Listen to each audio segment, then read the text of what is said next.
Okay. Good evening, everyone. My name is Chuck Worcester. I'm your town and school district moderator. I was elected at last year's town meeting to run this year's meetings on your behalf. Tonight is the first of 3 meetings in this year's town meeting cycle. There's a bit of an echo here. Maybe I'll step back slightly. Closer is better. Okay, let me adjust here. How about that? Better? Okay, great. All right, I've got some printed notes here to make sure I cover it all. Okay, so tonight is budget and candidates night.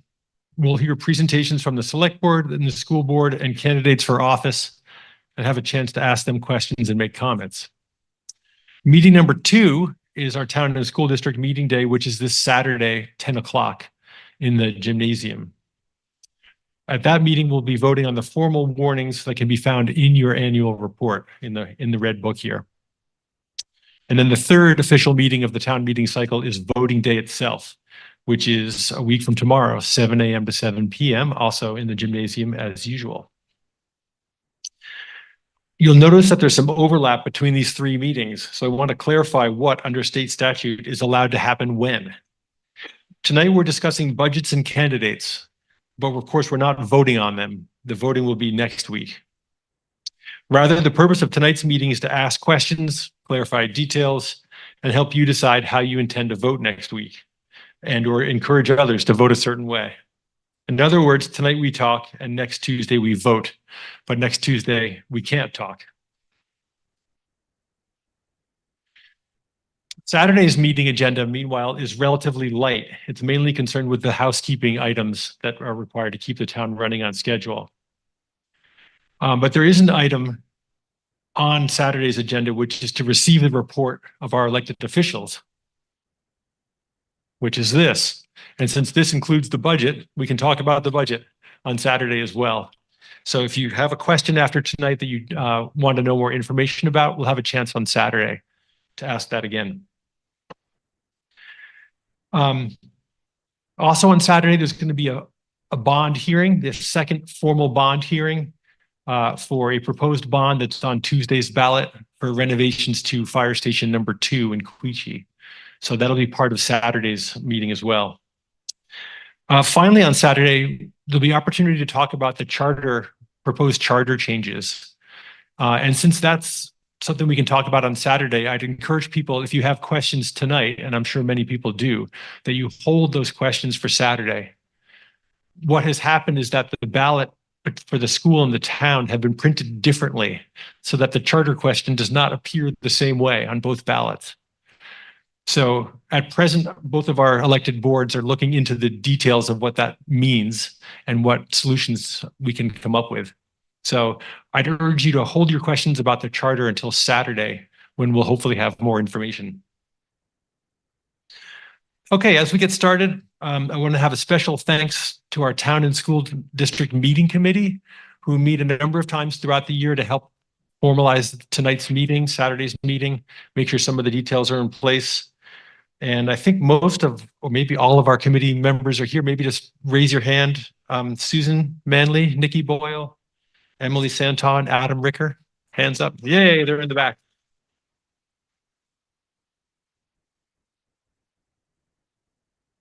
Great, thanks to you for keeping the meeting going here. Our town is blessed with dozens and dozens of volunteers, like the town and school committee meeting, who do everything from working the polls to coaching sporting events to grappling with the key issues. If you've been thinking you might like to get more involved in the town or the school as a volunteer, take a look at the town report for a pretty complete list of what's out there and who's doing it. So the town really runs on volunteers in an important way. And so if you have any interest or expertise, don't hesitate to step forward. That'd be great. And then finally, thanks so much to everybody for showing up. Democracy is more than just voting. It's the process of governing ourselves, of building and maintaining community, and making informed decisions about what's best, both now and into the future. And that's what tonight's meeting is about. Okay, a final bit of housekeeping. This is one of our formal town meetings of the year. So in order to speak tonight, you need to be a registered voter of the town of Hartford. So when you approach the microphone, or if you're on Zoom and I recognize you, please just tell us where you live. And town of Hartford is fine, or you can say what village you live in, or whatever you want, as long as we know that you're an official voter here in Hartford. The one exception to that is I think there will be opportunities tonight for some of our town and school employees to speak to some of your questions. And so if there isn't any objection, I would allow that any employee of the town or the school district be allowed to speak tonight, provided they let us know their professional capacity that they're speaking in. So if there's no objection to that, great. Okay, fantastic. This is the agenda. Many of you have it in your hands. 4 parts tonight. We're going to hear from the town about the budget, the school about the budget. We're going to hear from each of the candidates for office, and then we're going to have a Q&A. So we'll start off tonight hearing from, I'll start with Mike Hoyt, the select board chair, talk about the town budget. We'll have a half an hour. If we have time, I'll take questions if you're done before. And if not, then we'll do part of the Q&A. So great, take it away, Mike. All right, thank you, Chuck. Thank you, everyone, for coming out tonight. We're going to talk about the budget. Like Chuck said, I'm Mike Hoyt. I'm chair of the Hartford Select Board, and I'll let John introduce himself if you folks don't know him. Hello, everybody. John Haverstock, I'm the town manager for the last 4.5 months.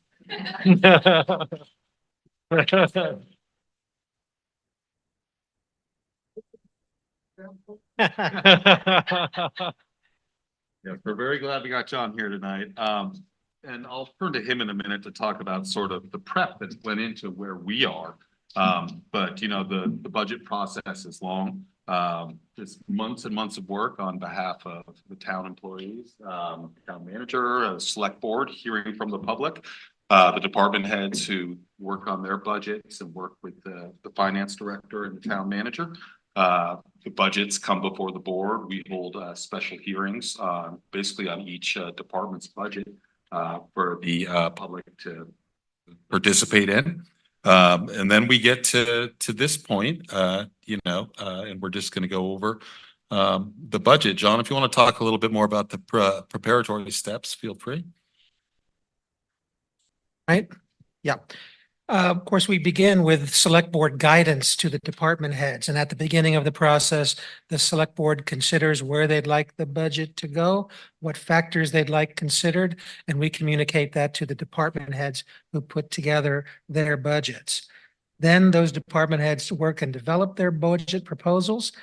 And then each and every department head meets at length with myself and the finance director for what you might call friendly interrogation, or some might feel that it's a cross-examination.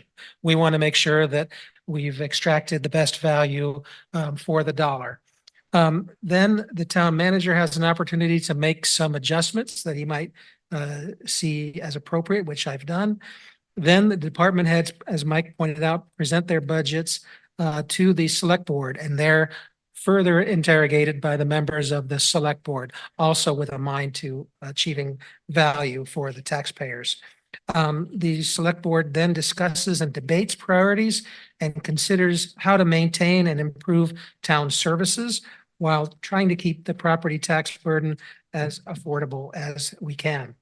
Then the select board finalizes its general fund budget proposal. Then there are petitions that come through at the 11th hour from outside agencies that are looking for funding. And so those have to be factored in at the end of the process. And finally, the select board adopts its budget, which was done this year, I believe, on January 23rd. And Mike's going to talk about the details of that budget. Yep. Thank you very much, John. So we've got a PowerPoint. It's kind of a high-level overview of the budget. We'll go through it.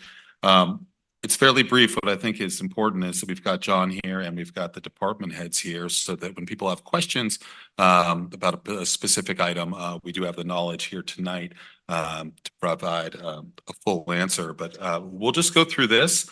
We'll try to go through it. There we go. So here's just the background, right? We'll start with FY24, our current fiscal year. So we're operating under a budget of $19,244,123. Our proposed general fund budget, you can see in the second bullet point, is $21,655,825.44. So I think, sort of the key or the bullet point that you might find most interesting is the second one. So that's an increase of 7.2% in the amount that's to be raised by taxes. So this number includes all the service organization appropriations. And so the general fund, less the expenditures for the appropriations, is $21,397,837. So that's, you can see what our current budget is and then what the proposed general fund budget is. Our projected non-tax revenues increased by 8.8%, or $254,467. And you can see if you look at FY25, we're proposing, we're using non-tax revenues, the amount of $3,152,043, plus we transferred over $2 million from the unassigned fund balance. So the current draft budget leaves $16,503,783 to be raised by taxes. And all this, we're assuming a 0.5 growth in the grand list. So that's sort of the bottom line, right? This is what it's gonna. This is what we're proposing when it comes to cost. A little just background on the recent tax rate history. You can see here the change that has happened year over year since FY 2020, and you see that this year would be a rate change of 7.79 cents. And the town tax on a $250,000 home would be $2,900.20. So just talking about in this budget, the use of other revenues. So I mentioned there's the unassigned fund balance. We transferred over $2 million from that. And then there's the local option tax. And of course, this tax has to be approved by the voters on voting day, but we propose to use $455,000 of the local option tax for the following items. So one would be an ambulance for the fire department, improvements to Lyman Point Park, and then a program of village beautification for $30,000. So those are items that you will have an opportunity to vote on, separate from just the question of the budget. So funding obligations, these are the things that we have to pay for in town, right? And a lot of it's personnel. A town's as good as its employees. And so we want to make sure that we're, paying people fairly. So this includes salaries, overtime, Social Security, workers' comp, retirement, and then various healthcare as well. As you can see, there are other operating costs that the town has, taxes, debt service, our liability insurance. We support the libraries and the cemeteries, senior services as well. There's fuel, there's road salt and sand, there's paving. We've got to repair and maintain our town assets, things like that, computer equipment, auditor services. So we do have a number of, we're the town, we have a lot of obligations here. And so these are some of the things that the budget goes towards paying for. So I want to talk a little bit about the factors behind the budget increase that you see tonight. So there's a number of things, right? So last budget year we had ARPA. We had a good amount of money that came in from the federal government, which we used generally for a lot of infrastructure projects, right? And so that money's been expended. There's a little bit left technically, but that dwindles. So like the highway paving, at a time when we could use federal money for that, we have to pay for it, right? So there's things like that, $450,000 on the paving. We reincorporate the library support into the general fund budget. Last year, it was funded through the local option tax, and that didn't go over particularly well with a lot of people who use our libraries. So, we just put it back into the general fund. And we're asking to use the local option tax for those other items I mentioned a slide ago. We do have new positions coming into the town. So we have a housing and development specialist, which I think is extremely important, as we look forward or look towards, our continuing efforts to increase affordable housing in Hartford. There's a police community outreach position and a crime data analyst, a community nurse, which is really interesting, a pilot program employing a community nurse. And then finally, a public information officer, which has been on the agenda for a while, which we think will really help sort of letting what's going on in Hartford, and just making it easier for you to contact us and for you to get information that you need as a citizen. There's also the impact of the compensation study. So we did a compensation study looking at essentially how our employees were compensated compared to other surrounding municipalities, which is important for a number of reasons, especially keeping people here, and make sure that they're fairly compensated. So we're looking at a wage increase to overall 4%. Then finally, like one of the biggest drivers in this whole thing is the health insurance premiums. That's an increase of 14.2% kind of across the board. It's a tough number. It's tough to swallow. But these are for our employees, town employees, who are one of our most valuable assets. And it's just one of those things. It's unfortunate that it's that high, but it is what it is. It's got to be in there essentially. And John, I don't know if you have any thoughts on these factors and how they resulted in this. Sure. You can't put a town manager in front of a microphone and expect him to remain silent. I know. So thank you for that.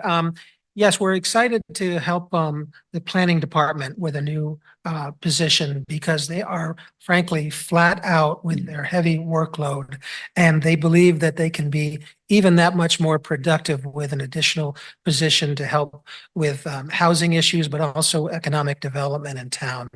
I know that the police feel strongly that if they had a crime data analyst on staff, they'd be able to measure the success that they hope to be having in the community, knocking down crimes and measuring the impact of community policing.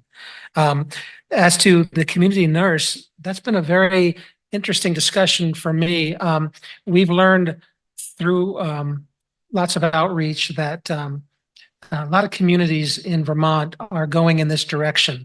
It's really a cost-saving measure so that we don't have to send out ambulances on 911 calls when in fact we can help people age in place more gracefully, navigate through the medical care process, navigate through resources that could be available to elderly folks to help them stay at home without having these falls, which require an emergency response. So we were very excited about seeing how this will work out in Hartford. We've seen it in Lebanon.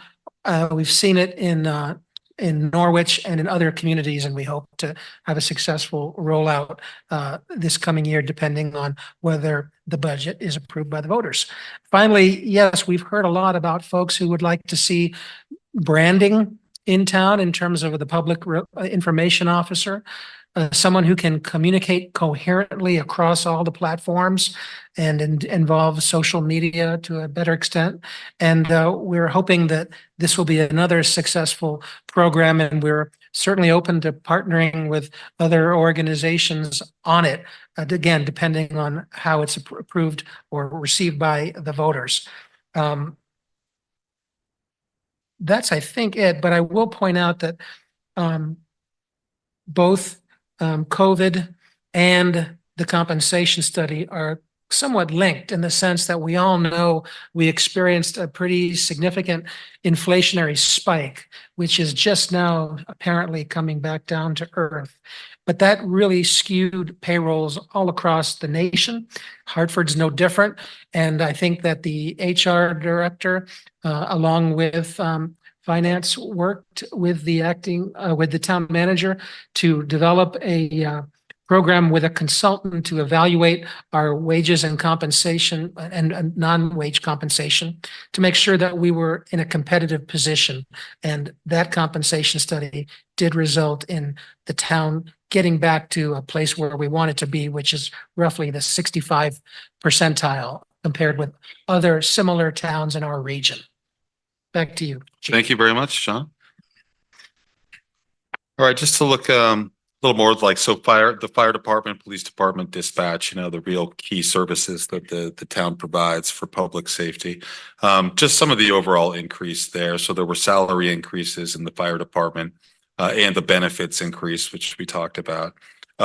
Also, equipment and training dollars spent there, and some new stuff. So 2 defibrillators, the high angle rescue training course, the Station 2 trailer rental is also a cost, and then portable radios. Police department, there was an overall increase of 437,812. So you got your salary and your health insurance, but also adding 1 lieutenant commander position, adding a parking enforcement outreach position. There's the vehicle maintenance costs, 1 new cruiser, computers for the cruisers. Then there's a correction of a budget error in 2024. Basically, I think this money, this 39,000 was supposed to be in there essentially, right? And this is correcting for that. And then dispatch, there's a salary increase. Then there's a correction again. There was a budget error in FY24. I don't think there was really a budget for overtime included in there. So we're taking care of that. And then we just have questions. And like I said, we've got John here. We've got the department heads. They'll do their best to keep me from looking like a fool. So if I point in one of their directions, then there we go. Great. Thanks, Mike. Okay, we have an opportunity for questions here. And so what I would encourage you to do is to stand up and come to the microphone in front here. That way people in the room can hear you as well as people who are watching on Zoom. And if there are folks on Zoom who have a question, you can put your hand up virtually and I'll try to recognize you when the time comes. So please let us know your name and ask away. Okay, my name is Carol Lane and I live in White River Junction, Vermont. I have a really important question. We have an incredibly active senior center and people come from not only Hartford, but many places. We are the only town building that is not handicapped accessible. Is there money in this budget to make the Bugby Senior Center handicapped accessible? The answer is those funds have already been put aside for an architectural study. There's substantial money that is being used now by the architects in concert and consultation with the Bugby Senior Center Board. So I believe that the building will result, the work that is eventually done to the building will certainly result in a much more handicapped accessible building. So the answer is yes, the town's well aware of the need, and that's why it put aside money for the architects to evaluate it with the leadership of the Bugby Center. Thank you. I hope it's more than just a button to push. I hope it is actually handicapped accessible. I appreciate that. Thank you, ma'am. Thank you, Carol. Yes, whoever's next, please approach the microphone and yep. Red Lerner from White River Junction. I noticed a fairly large sum of money that's supposed to come from the local option tax, I think, for improvements to Lyman Point Park. I was wondering if you could elaborate on that a little bit. Yes, that's another largely accessibility issue. Mhm. But why listen to me when we've got Scott Hausler, who can't wait to bound up here on stage and answer that in greater detail. Thank you, Scott. Nice try. No seat is safe, Scott. This is Scott Hausler, the Director of Parks and Recreation Yeah, come on up. for the town. Yeah.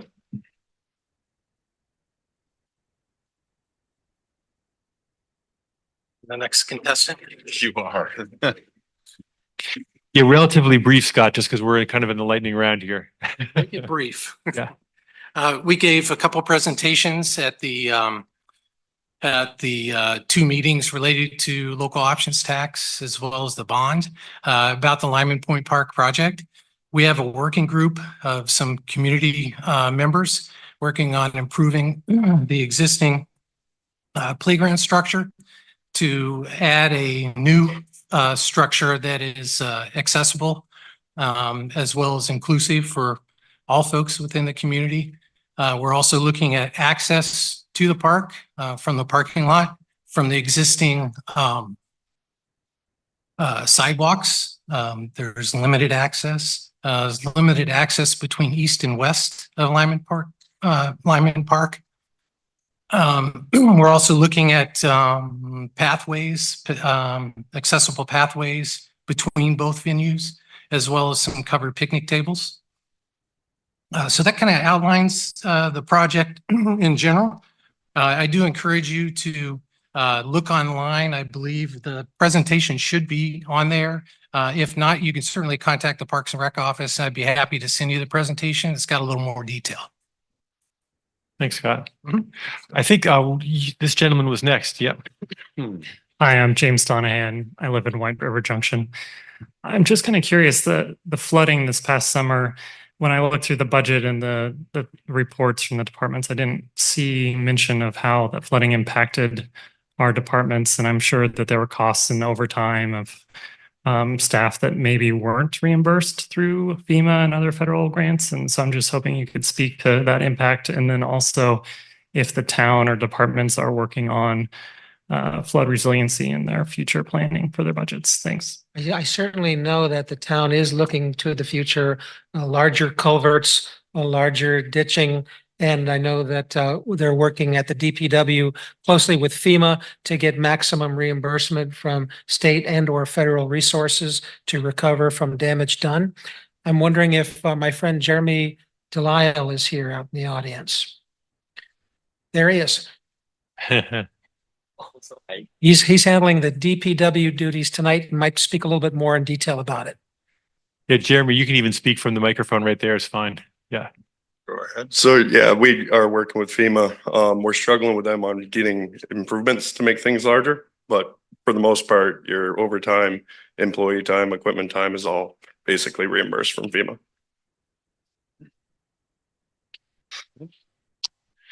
Yes, sir. You're Good next. evening. My name is Paul, last name Smolin, Smollin.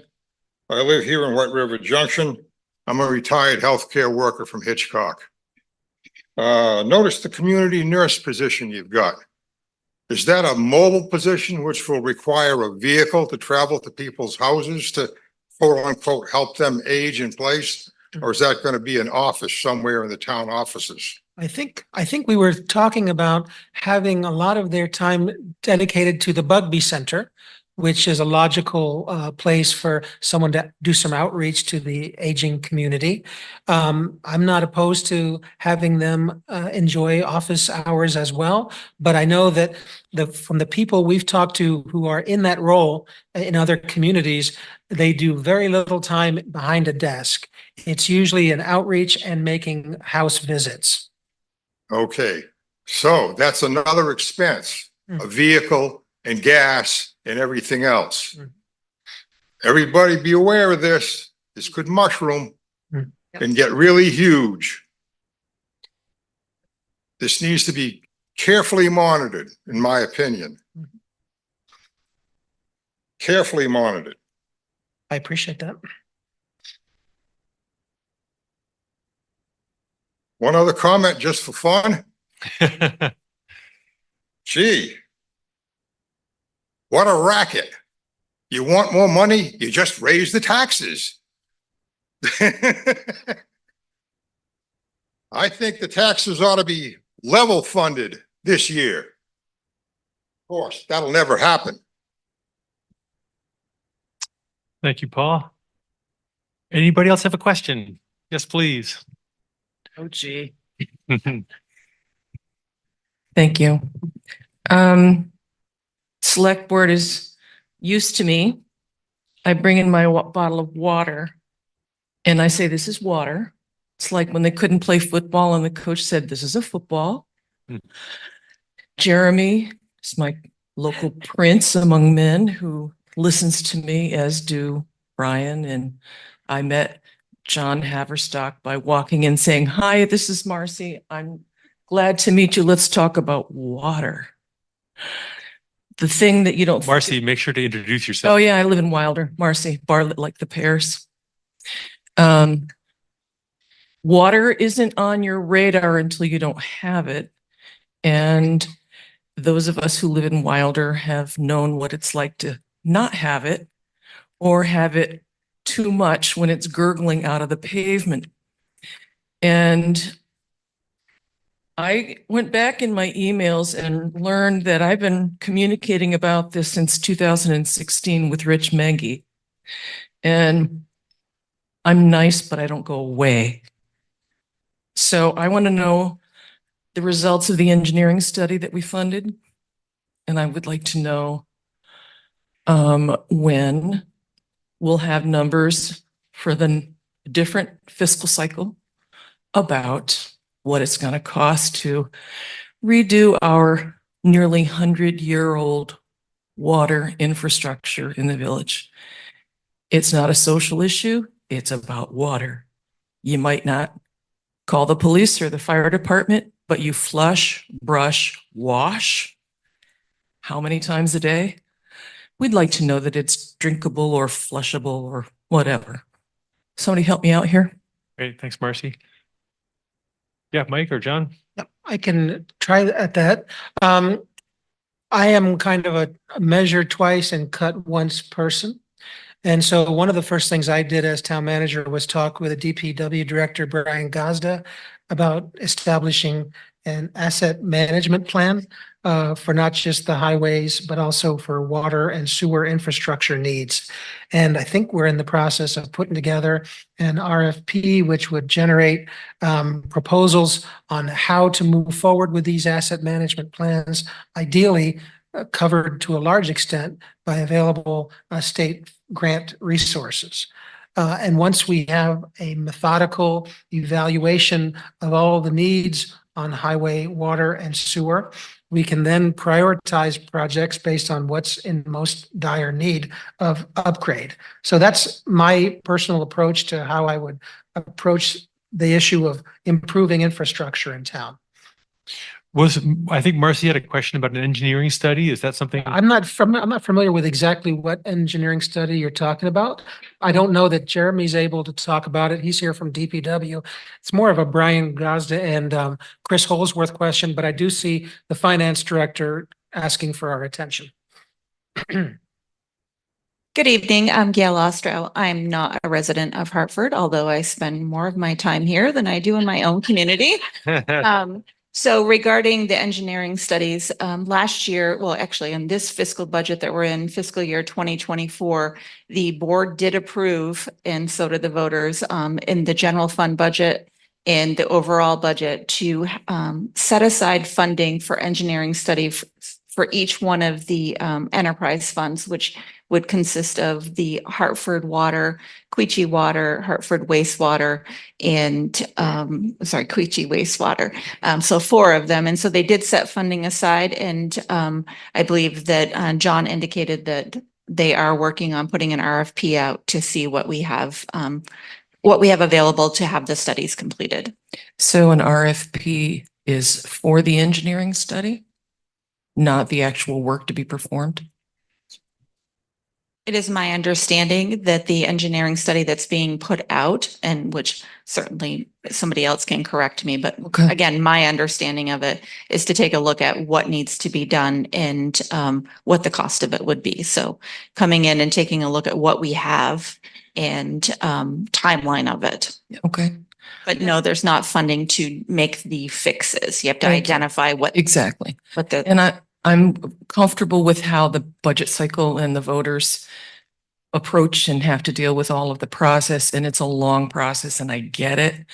But it's one of those kick it down the road things that none of us wants to spend money on stuff you can't see. I get that. but you can only get away with that for so long before it doesn't pass inspection. No, absolutely. I believe Yeah. that we're on the right path. I That believe, we're I taking believe the so too. steps to That's at why I was least- looking for some sort of update. Yeah, at least taking the steps to find out what needs to be done and where the areas are. So I probably would recommend that John has Brian provide an update in his SIGAC and That'd let be good. everybody know where the engineering study is at, and then everyone would know. Yeah. Great, thanks, And Gail. the desire to have it be public here is there's an election cycle. There's select board members leaving and coming. And I am perennially here so that it's in front of the folks, you know, we don't want to forget. Great, thanks, Marcy. I'm letting this section run a little bit long because I think the school portion is going to be a little bit short. But I'd be happy to take one more question. Anybody else on the town budget? Okay, I don't see any hands. So we will thank Mike and John. Thank you, Chuck. Oh. Thanks so much. Thank you. I'm sorry. We do have one person on Zoom. This will be our last question on town budget, but go ahead, introduce yourself and tell us where you live.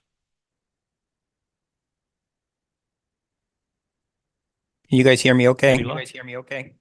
Yes, we can now. Go ahead and introduce yourself again. Hey, it's Tim Therial. I'm from White River Junction. I'm sorry I can't be there tonight, but I just want to make a quick comment.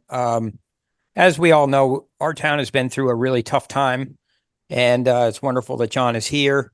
And I just want to really do a congratulations to not only the select board, but also to Gail, putting together and working through a tough time and putting together a coherent, solid budget. And I just want to really congratulate all of the town staff, the select board, in particular, Gail, for really helping us weather this storm as a community. So thank you.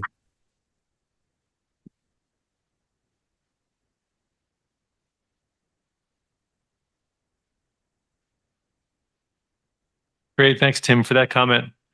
Okay, gentlemen, you're free to go. Thank you, Chuck. Thank you, everybody.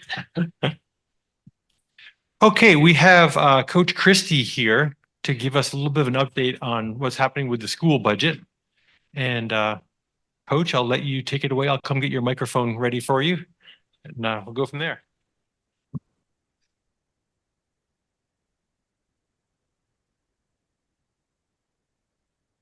Stay seated. I'm good. Do you want to do the stand? Stand will be fine. Okay.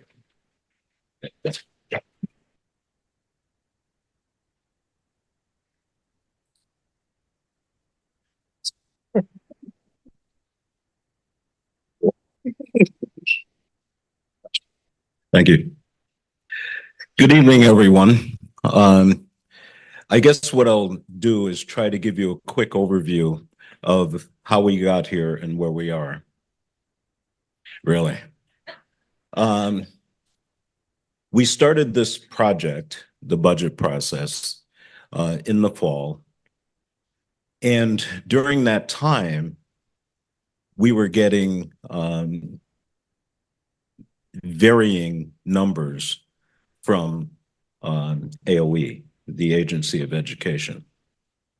Normally, when we start the process, we get the data in bytes. It came this year in truckloads. And the analogy that I'm pulling for you is that with Act 127, which was the act that was supposed to help reweight all of our students across the state, and that weighting process is a way of balancing what it costs to educate each individual student in the system. To give you an example, and don't hold me to the exact accurate percentage points, but this will be an example. A elementary student might be categorized as a 0.47.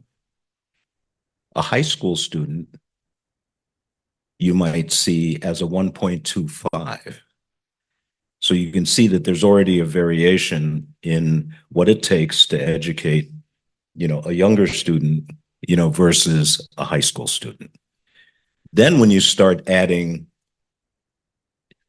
English as a second language, any disability, any specialty care that is given, all of that goes into the weights as well. And you can imagine what that spreadsheet is starting to look like. This group of numbers that we got on the first blush were one example from one of the business managers in the state was phantom numbers. And the reason for that was they'd never existed before. The act came into existence for actual use for July of this year. So you can see where there was a lot of angst with the business managers across the state. Within that act, there was also a 5% override that was built into the act. What we saw at the state level, switching gears and hats here for a moment, was there were some districts who didn't fare well with Act 127, so they utilized that 5%. And as you can imagine, when the treasurer did his announcement the tax commissioner did his announcement in December 1st, which is required by statute, 18% was projected, as the result of just the existing numbers at that time.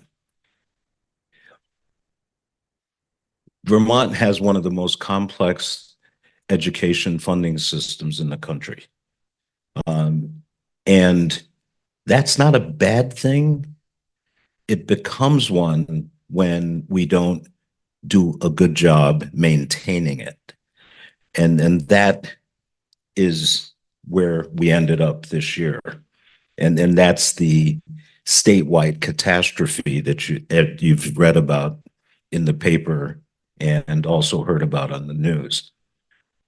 So what the Ways and Means Committees did, which are the two taxing committees in both the Senate and the House, was started to look at what can we do to solve this crisis, because it is and has been. So they developed a bill.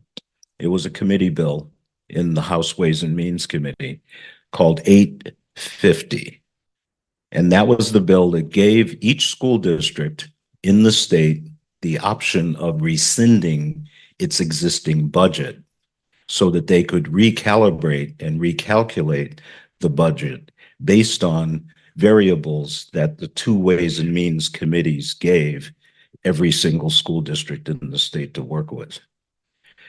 So that's what we're in the process of doing right now. We'll be working over the next few weeks to recalibrate the warrant budget that we had put together for this cycle. And, that's the overview of what we have to deal with in that regard. So, thank you.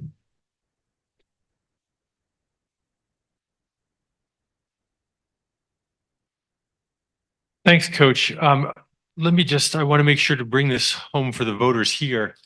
So I think what has happened is that the school board has voted to rescind the budget that's on the ballot that people are going to see next Tuesday, right? So Correct. The budget is going to be on the ballot, but the results are not going to be tabulated, I believe.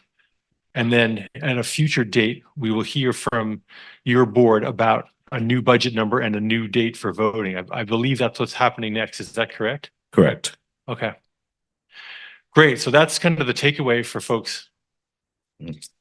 Okay. And just for clarity, the bond is on hold as well, because it's a factor of the budget. because it's in parts of the bond are embedded in the budget. Okay, So it's mission critical that they both be reviewed and, reset with these changes. thanks, Coach. I see our town clerk approaching the microphone. Lisa, do you want to help us? I'm Lisa O'Neill, the town clerk. What this really means is a second election. Second election followed soon after the one we're about to have. Ballots had been mailed to probably close to 800 voters prior to this decision happening. So everybody's going to get the same ballot. Those of you who got it by mail or have come to our office to pick it up, the voters in person on Tuesday will get exactly the same ballot, so that we don't have the vision of trying to influence your decision on how you vote. There are other questions on that ballot that will count. Candidates are on the ballot in addition, and that's very important. So we encourage you to vote your school ballot, whatever way you're going to vote it. If you choose to vote all articles, vote all articles. But as Chuck indicated, on election night, as you know, we vote with a tabulator. So they will be tabulated, but they won't be published in the end. So what I anticipate doing, we'll have 2 tabulators on election night. And at the end of the night, those tabulator tapes will put a black line through the budget and bond questions. So they will not be publicized because we know we're rescinding them. But it's hard to rescind something that's been out there for 2 or 3 weeks now. But we won't be publishing what those are. And we will attach to those tabulator tapes an explanation or proof that the school board has in fact rescinded those votes. So that will be the permanent record for this vote. But we encourage you just to take that school ballot, vote your school ballot the way you will, and we'll process it as we need to. And then when the time comes, we'll conduct another election. The thing I most wanted you to know is if you requested or received an absentee ballot for this cycle on March 5th, the legislation requires that we mail you one for any subsequent election related to the school budget bond questions. So you won't need to call us and say, hey, I want another one. If you're choosing to vote in person, please come vote in person again, or you could request a ballot and we'll make sure you get one. So I just wanted to give you that clarification. Great, thanks, Lisa.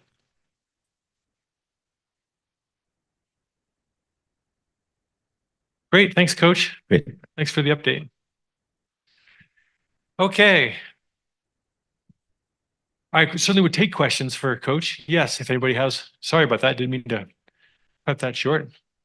Please come on up.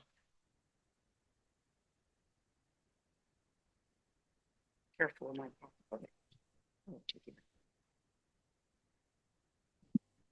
Geraldine Williams. I live in Wilder. It's not so much a question that I have, but it is a statement that I think needs to be heard. I am an educator of 53 years. There's nothing more important to me than good education for our children.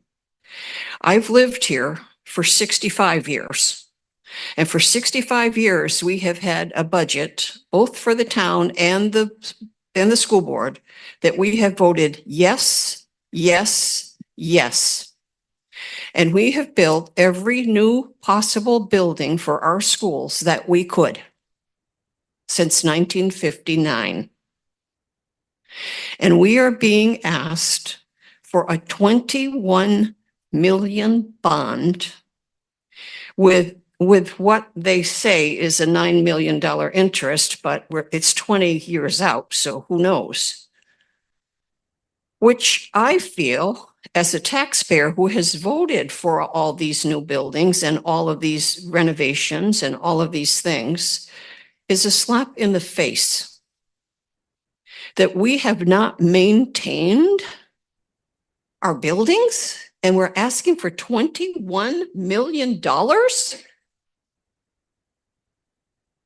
Think about it. It's not that we don't want to support our schools, but we seem to have a slush fund And I say, let's look number one, number two, number three. What are the most important? Where's the roof money? Where did that go? Where did all the COVID money go? So I stand here as an educator, totally. I stood up at a board meeting not very long ago and said, I'm at 500% in support of education, but I'm not 500% in the way that I'm being represented and not being listened to and cared for as a citizen in my community. And I sat at a school board meeting where parents came and started to talk about what's going on inside of these buildings. And they were not respected or valued. And we should not have one single child in the Hartford School District that is bullied. Not one. So before we start spending $21 million, and who knows how much more we're being asked for in the regular school budget, we need to think. And it's okay to say no sometimes. Great. Thanks, Geraldine.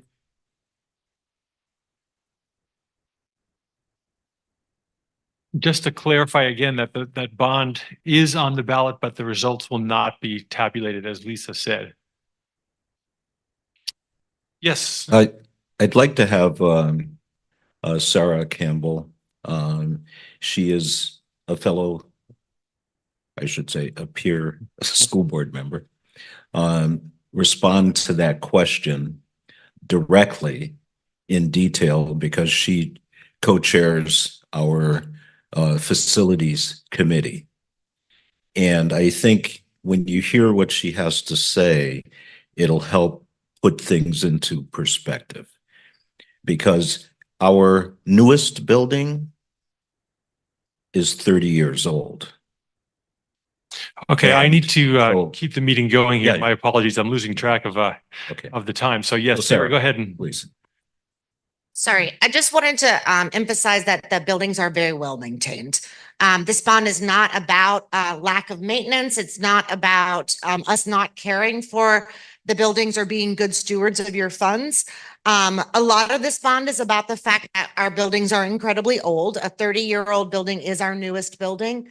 And the cost of maintaining these buildings is astronomical. And the amount of money that we're able to put aside in a regular capital budget year covers about 20% of the recommended dollars it takes to maintain 450,000 square feet of school building. So this bond is very much about making sure that the buildings that our kids are in are safe, that they're up to date, that they are accessible. We've talked about accessibility. This room is a perfect example. This room is incredibly old. We do not have accessibility under the stage. There's just a lot of work that needs to be done. And I just want to make sure that we understand that we have not neglected our school buildings, not in any way. Thanks, Sarah. That's it. Yes, I see we have a question on Zoom. Go ahead and introduce yourself, and I'll give you a minute here to ask your question. Hi, this is Lori Dickerson, and I'm from Hartford, Vermont. Can you all hear me? Yes, go ahead, Lori. I just would like to make a comment, and I would like to direct this to Kevin, just because Kevin, I was on the school board for 7 years ago at least, and I was on the board for 7 years. And so this idea that the machinations that come from the state and how it's so hard to pull a school budget together is not a new problem. And my frustration here with this year's problem is that this has been a train derailment that we saw coming 10 or 15 years ago. And the fact that every year we go through this, and this year happens to be worse than most, is inconceivable to me. That why are our representatives and state senators not handling the situation that we know this is always a problem. So the fact that I'm not pointing fingers at our school boards, because our school boards, frankly, we have very little say in as far as what the budget is. It all comes back to the state. So this is the state level. And I think that should be addressed sooner than later, because this is way past time. Thank you. Great. Thanks, Lori. Coach, you want to have a quick response to that? Just very quickly, as I was saying, this was a perfect storm. Oh, in the sense that I was talking to someone in the lobby very quickly, and I use metaphors a lot as a teacher and an educator. And I likened it to a mummy. Our education system funding is just that. We kept putting more wraps around it, more wraps around it, more wraps around it, and we weren't fixing it.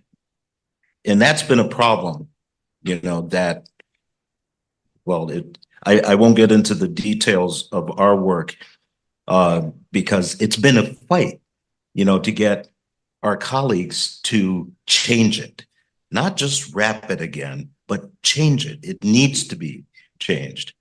Great. Thanks, Kevin. I think I've got one more on Zoom. Please introduce yourself and ask away.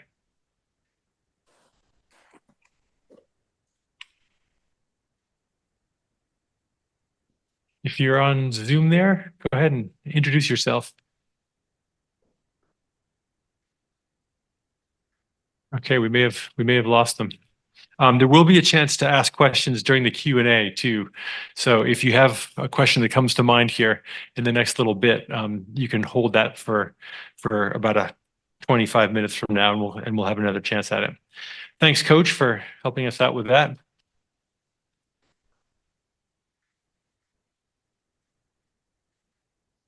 Okay, the next section of our meeting is for the candidates for local office to introduce themselves to all of us. The way this is going to work is I'm going to call people up. They'll have a chance, 4 minutes to make a statement. They'll sit at the table. We have some name tags we'll put up there. When we've heard from everybody, then we'll have a chance to ask questions. And what I'll try to do is if someone asks a question of one of the candidates for the office, I'll try to make sure that the other person for that same race has a chance to speak as well.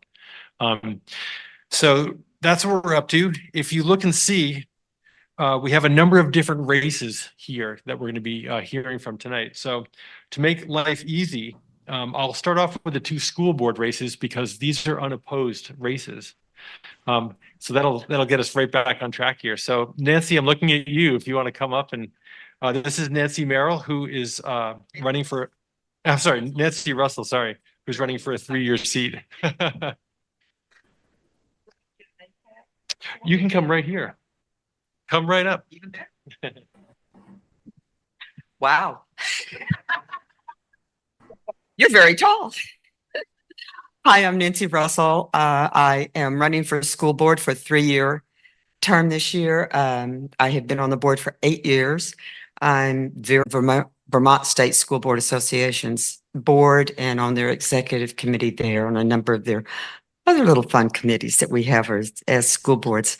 As you can see,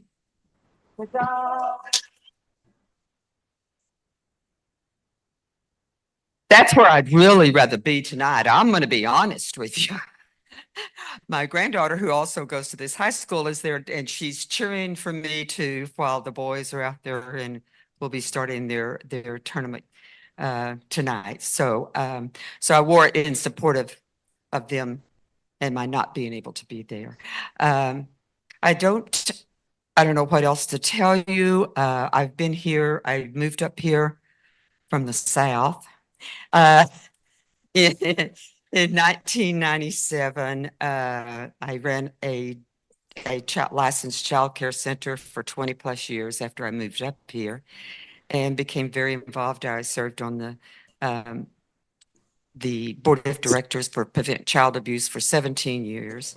I'm one of the founding people for Hartford Community Coalition.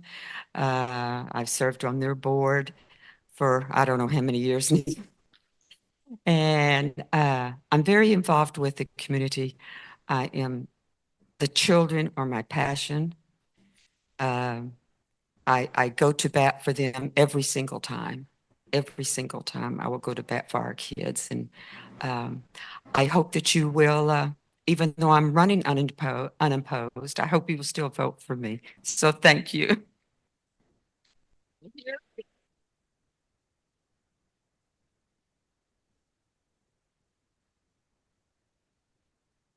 Going on here?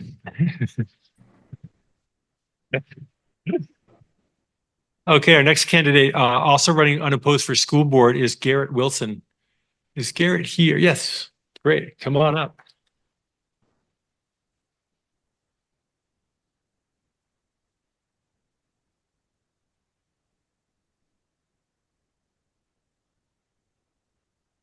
So I'm gonna have to put this up. All right. All right, here we go. Well, hi, everyone. My name is Garrett Wilson. So I'm the IT director and a personal trainer at the Upper Valley Aquatic Center.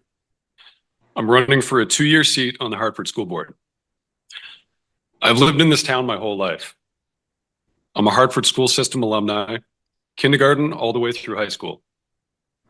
I paid property taxes in Hartford ever since I became a homeowner, about 10 years now.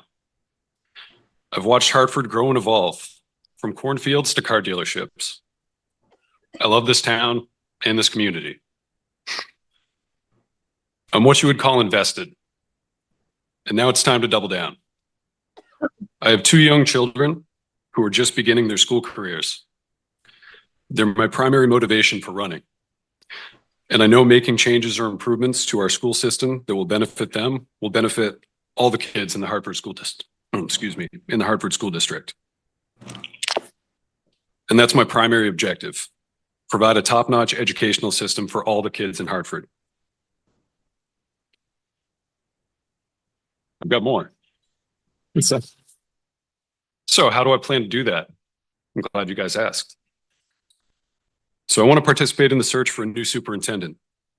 It's pivotal that we find the right person to help guide our school system into the future for decades to come.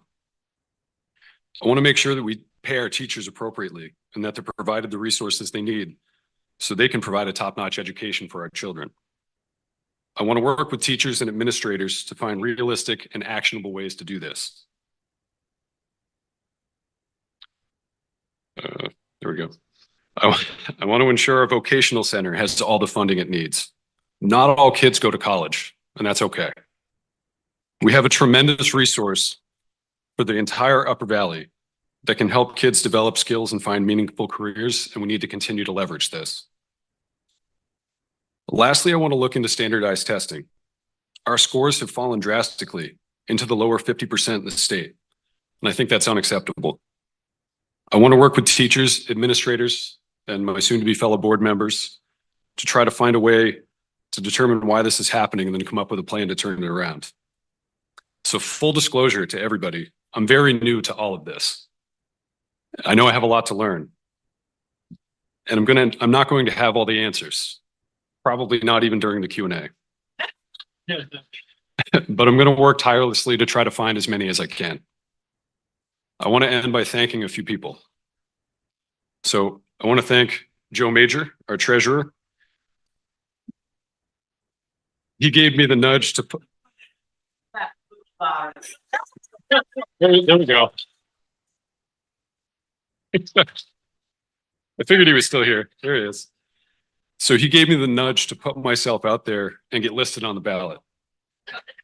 I'd also like to thank Downtown Bill Brown. Some of you may know him. He, throughout my entire life, has taught me what it is to give back to your community. And then finally, I'd like to thank my wife and my children for supporting me on this adventure. And then thank you all for your time.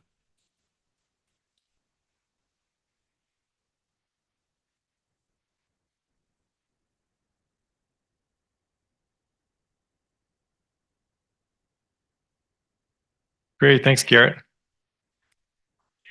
After we have all the candidates here, you can ask a question, but not till then. No, we're going to bring the select board candidates up as well. So hold your idea. Yeah, we're going to bring all the candidates up first, and then you can ask. So yeah, don't go too far, and we'll get right back to you.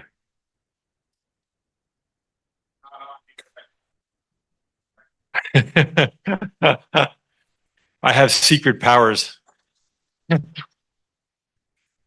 Not so secret now. Okay, the next office that's being contested this year is a 3-year seat on the select board. And we have 2 candidates who are running for this seat. So I'm going to put 2 names, both of their names, into our official Vermont red flannel hat. It's very official, John.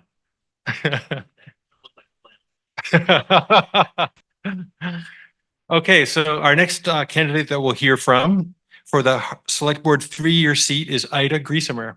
Ida, come on up.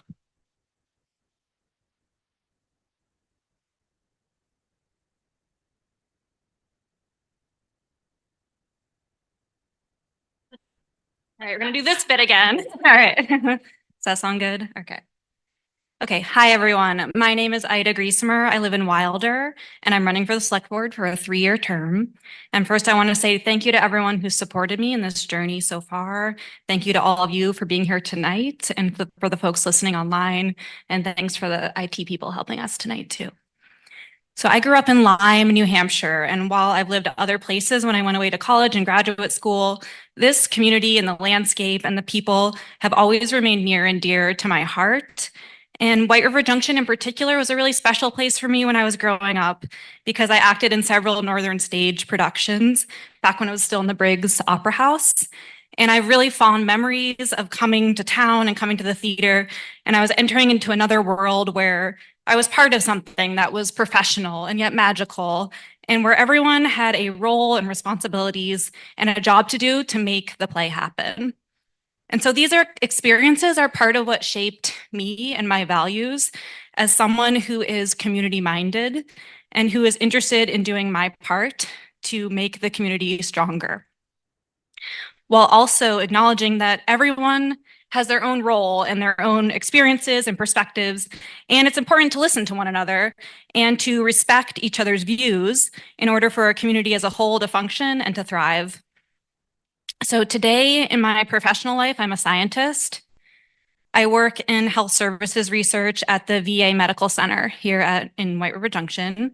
And my job is to collaborate with VA providers and with veterans to design ways to improve healthcare at the VA and to support veterans' core needs for things like food and transportation and social connectedness. So as a researcher, 2 key elements of my job include collaboration with team members who have different perspectives on a problem and making decisions that take into consideration both the existing evidence and the local context. And so these are skills that I hope to bring with me if I'm voted into the select board. So if elected, my overarching goal will be to learn from and collaborate with the engaged citizens of Hartford. And by that, I mean people like all of you who are here. It's been such a pleasure to meet many of you during this campaign and to learn about the issues that you care about and your dedication to the town. And so now I'll talk about some priorities that residents have brought up to me and that if elected, I would work to support. So number 1 is infrastructure. Our infrastructure is the backbone of our town, and we need our roads and our water lines and our wastewater systems to be properly maintained so they're resilient to general wear and tear and to the effects of climate change. The select board should continue to prioritize infrastructure-related projects in the budget and give voters the opportunity to weigh in on high-cost projects. So this will be especially important as Hartford faces challenges like addressing our transfer station and the future of our cemeteries. Affordable housing is another important issue in our community, and I would support efforts to update zoning regulations to allow for healthy growth and development in areas that are designated for density. And people who love Hartford need to be able to afford their housing so they can remain here. And businesses need to be able to hire people to come work and live here without housing being a major barrier. So finally, as someone with a background in public health, I support the idea to instate a community nurse who would be able to help address residents' health needs. And this could help prevent emergencies and alleviate strain on our first responders. In closing, I just want to say I'm really grateful to live in a town with such vibrant and engaged residents And whether or not I'm elected to the select board, I'm committed to lending my time and my energy to helping our town continue to flourish in its next chapter. Thank you.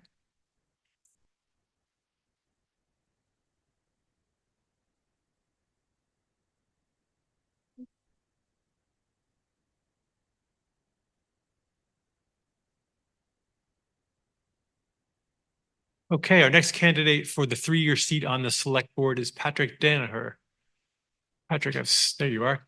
Come on up.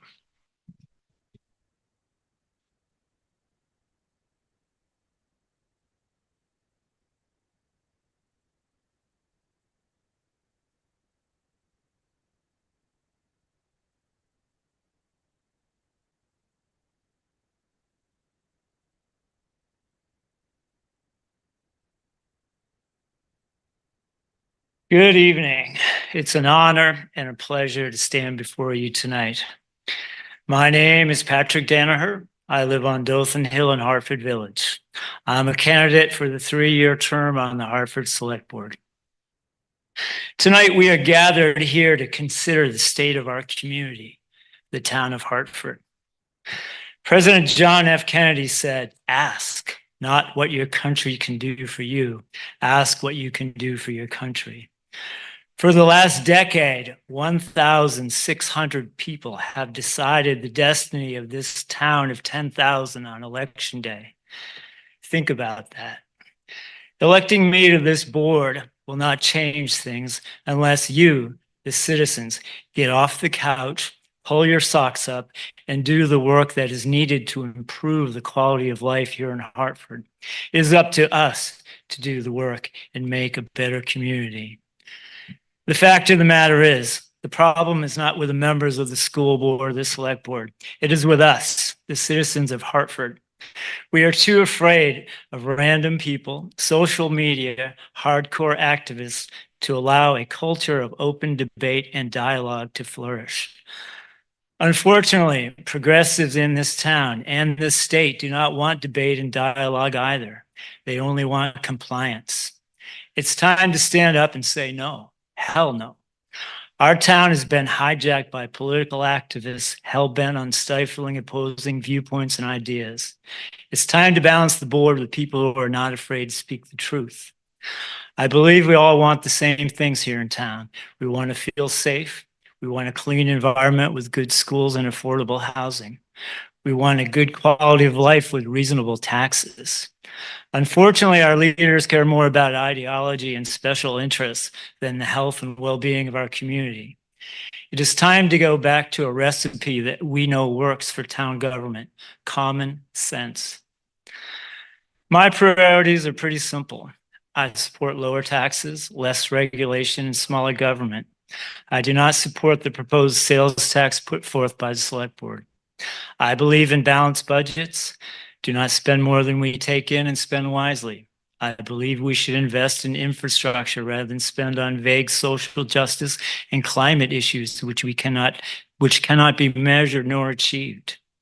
I think the job of the select board member is to fairly administer the business of the town, provide citizens with a safe and clean environment, good schools, and a stable, maintained infrastructure. We should promote new business to alleviate tax burdens on homeowners. We need good, old-fashioned, common sense decision-making once again.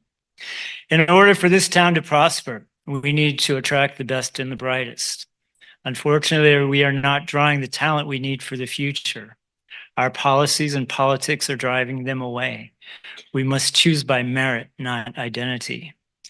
In the end, we must decide whether these boards and administrators are working for us or themselves. For far too long, these boards have been unchecked and unaccountable. It is time for change. I certainly don't know everything about this town, and I don't have all the answers, but I do have history, I do have ideas, and I have ambition. It's my time to step up and help out. And if you care about your country and your community, it's time for you to step up as well and do the work with me. Together, we can make a difference. Thank you.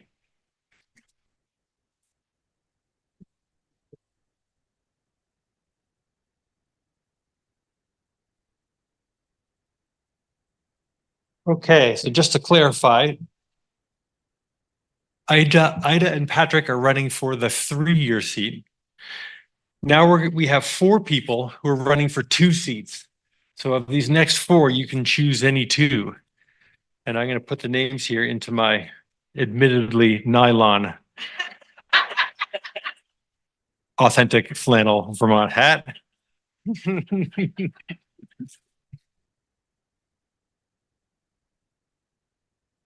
Okay, our first candidate for one of the 2-year seats on the select board is Rocket.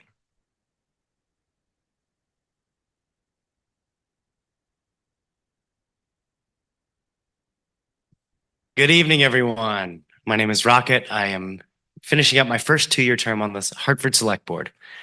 I'll start by giving you a little background on myself. I do think that probably most of you have had the opportunity to be exposed to me through the select board meetings or elsewise, but just to give you some background, I grew up in Southern California. I came to Vermont in 2007.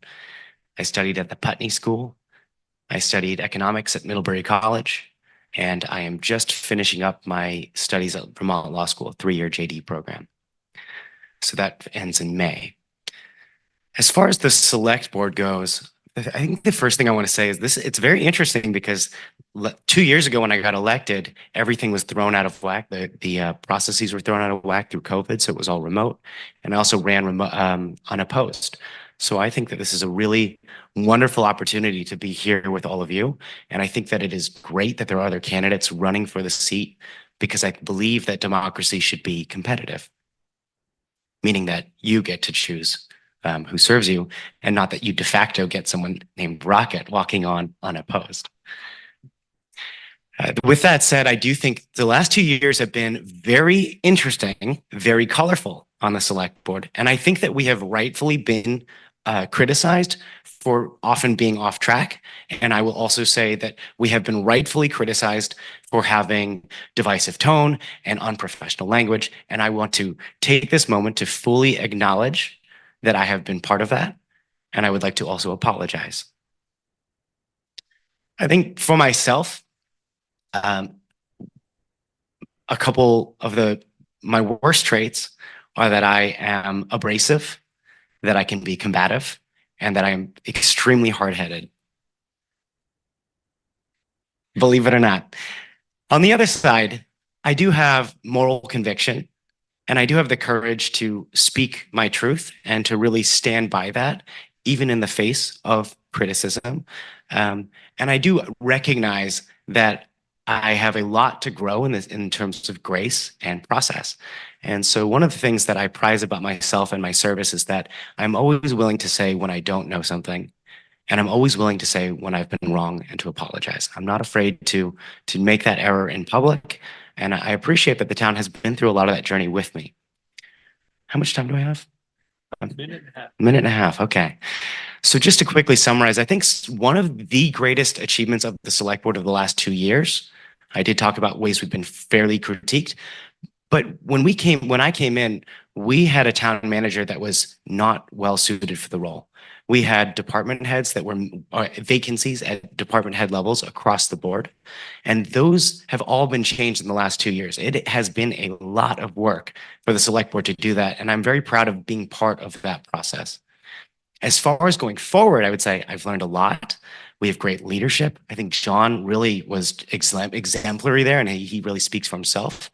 And I think we could really focus on how we get the budget better. The per household tax burden needs to go down. The per household tax burden needs to go down. And then there are a lot of other procedural things that I think we could focus on: how we lay groundwork for housing, how we rework the capital plan, and so forth. But I'll leave it here and answer more at Q&A. Thank you. Thanks.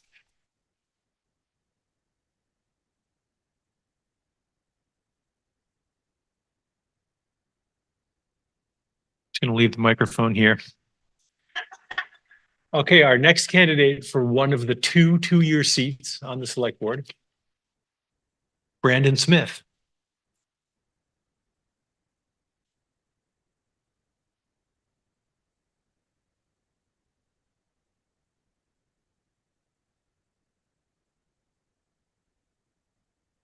Hello, everyone. I'm Brandon Smith. I live up near the Dothan School. For work, I've mostly been a kind of community service journalist. But about 4 years ago, I came to Vermont to learn how to build houses, and I just never left. I still build houses. I'm running for select board to make sure your needs and wants are at the center of town strategy, but especially the needs of the thousands of Hartford residents who can't really participate in local government because their jobs or their families don't afford them the time. Our board meetings do need to be shorter. The town website is super important. And I think we should probably be asking more residents more things. I will say the idea that money can't buy happiness is not quite true. If you don't have money for basic needs and a little bit more, then money does buy happiness for you. So how we as a community tax and spend, how we incentivize and disincentivize or redistribute to the extent we do, it's all very important. My dream is to connect most rents to minimum wage, where an affordable rent is the old conservative standard, 1/3 the take-home pay of someone who makes minimum wage. Towns should disincentivize rents as they go upward from that standard. We should disincentivize huge nationwide corporations that seem to be buying up so much housing these days. Increasing property taxes isn't really viable either. Forcing people out or only allowing in wealthy people, it kind of takes away this economic diversity that is our culture and our humanity. For that reason, I also kind of think that it'll ultimately reduce revenues. So the solution is to get more people here. So those people would need places to live, jobs that pay well enough, and a sense of place, which is why they would come. Demand for housing already outpaces supply, so we need to boost supply. The housing section of the town plan, it's soon going to be updated, and that's a great start. I worked in the production shop at a rather fancy house building company called Benson Wood. They're also known as the leaders of efficiency in building houses. So say we had a facility like theirs where any local carpenter could come and pay a modest fee and use that. That would ramp up production. Of course, a housing crisis is only a crisis relative to incomes, right? So I believe smart policy can start to address that as well. I have some strategy for that on my website, brandonsmith.com. And when I got that domain name, my siblings started calling me brandonsmith.com, which of course I deserved. Anyway, I hope you'll check that out. The Planning and Development Department has been doing really good work. I want to help them out even more. Those of us who live in the village centers in Hartford, we should be able to walk to businesses and services that we need. This would help this thing that planners call sense of place. It's the idea that you're not just anywhere, you're somewhere that has character. You're here. And let's lean into that. Thank you. Brandon, here you go.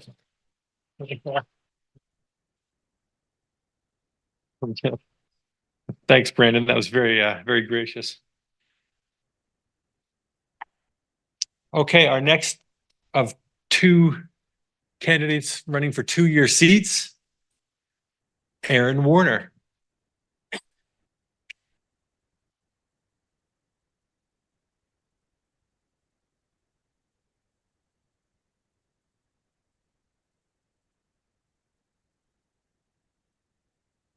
Okay, so I've been timing this at my house. I'm just over 4 minutes. I'll let Chuck know. So I'd love to stand up here and tell some jokes. Brendan, that was really nice. But honestly, my message is a little bit more serious, so I apologize if I bring the house down negatively, but this has to be said. My name is Aaron Warner. I'm a resident of Hartford going on 15 years. I grew up in Portland, Oregon, and moved to the Upper Valley in 2007. I'm a 50-year-old father to 5 and grandfather to 3. I've been a renter twice and now own my second home up on Campbell Street. I have 2 award-winning small businesses I run on my property. One is my gym studio where I do personal training, and the other is my auto detail garage. I visited my home city back in 2021 as the pandemic was dying down, and I was shocked at how much it had changed. After 100 consecutive days of rioting, the downtown looked like a ghost town with boarded up windows and burn marks defacing many of the storefronts and even the courthouse. Portland, I learned, is now famously the home of radical activists like Antifa, who look to fundamentally change not just my city, but our entire country. I was also saddened to see tent cities had popped up all over the place. My old neighborhood was littered with them. My friends tell me when they bring food and water with their church groups to the homeless, they ask them what they need to leave these homeless camps. The answer was stunning. They don't want to leave. They're happy getting drugs and government assistance and have no desire to change their lives. Speaking of activists, how many of you remember the Black Lives Matter movement? How could you forget, really? I think it takes a special kind of stupid to disagree with the statement, Black Lives Matter. In fact, I told the select board earlier this year, if you need to be told Black Lives Matter, you're a ridiculous human being. Conversely, if you think it's your place to tell other adults Black Lives Matter, I think you're equally ridiculous. Interested, I went to the BLM website. I was shocked to discover they're an activist group who are trained Marxists. Their website indicated they wish to abolish the patriarchy, abolish the nuclear family, abolish private property. After public backlash, they removed these statements. That's called deception. Though using the tragic death of George Floyd to rake in billions of dollars, BLM gave no money to George Floyd's family or the costs associated with his estate. More and more Black people are speaking out against their hypocrisy. One disenchanted BLM area coordinator has left the organization and is now campaigning for Donald Trump. I've noticed the political winds in Hartford seem to follow those of my home city, almost like the lake effect in weather. Policies in Portland or Seattle or San Francisco pop up here a few months later, from legalizing weed to adopting DEI trainings to attempting to legalize prostitution and drag queen story hours. Little Vermont seems to take its cues from the West Coast. Why is that? Vermont is almost nothing like Oregon, let alone the big cities in the Willamette Valley. Having seen Portland go full woke, I can tell you what's coming if we keep down this road. Homelessness will increase with no real solution in sight. Drug use, addiction, and the loss of human vitality that stresses the public good will also increase. Racial hostility will not be lessened by DEI teachings, but instead further divide our already fractured nation. And the thing that concerns me most, our children will be less safe than they already are. The town of Hartford currently has a D+ crime rating, which is almost failing. This following a call by board members to defund the police. We have housing issues while out-of-state activists encourage homeless people to come to Hartford to take advantage of our services. We're being forced to consider yet another tax to meet the demands of these policies. Currently, we have a board member who refuses to say the Pledge of Allegiance, another who passed out books written by an author who's called for racial discrimination against white people, and another who declares on her website literally to be an activist. So we have to ask the question, is this what's best for the town of Hartford? I've been asked by people in town to share my vision, and it's this. Either we keep adopting an ideology and policies that will result in what I've seen out west, or reject them and opt instead to truly revitalize the town by attracting working families and businesses that value America and its freedoms, reduce unnecessary taxes, and manage our funds responsibly for the simple things the town should provide: safe roads, safe streets, and competent and capable public services. Thank you. All right.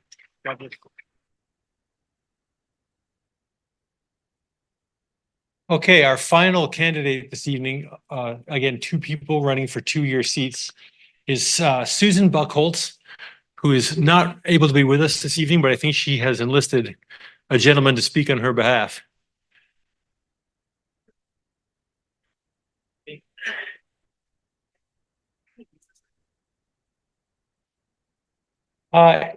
I'm not sure if you guys have access to the lighting. Is it possible to turn off the screen? Yeah. Looks like the light's pretty bright for the candidates. I'm not sure how easy that is.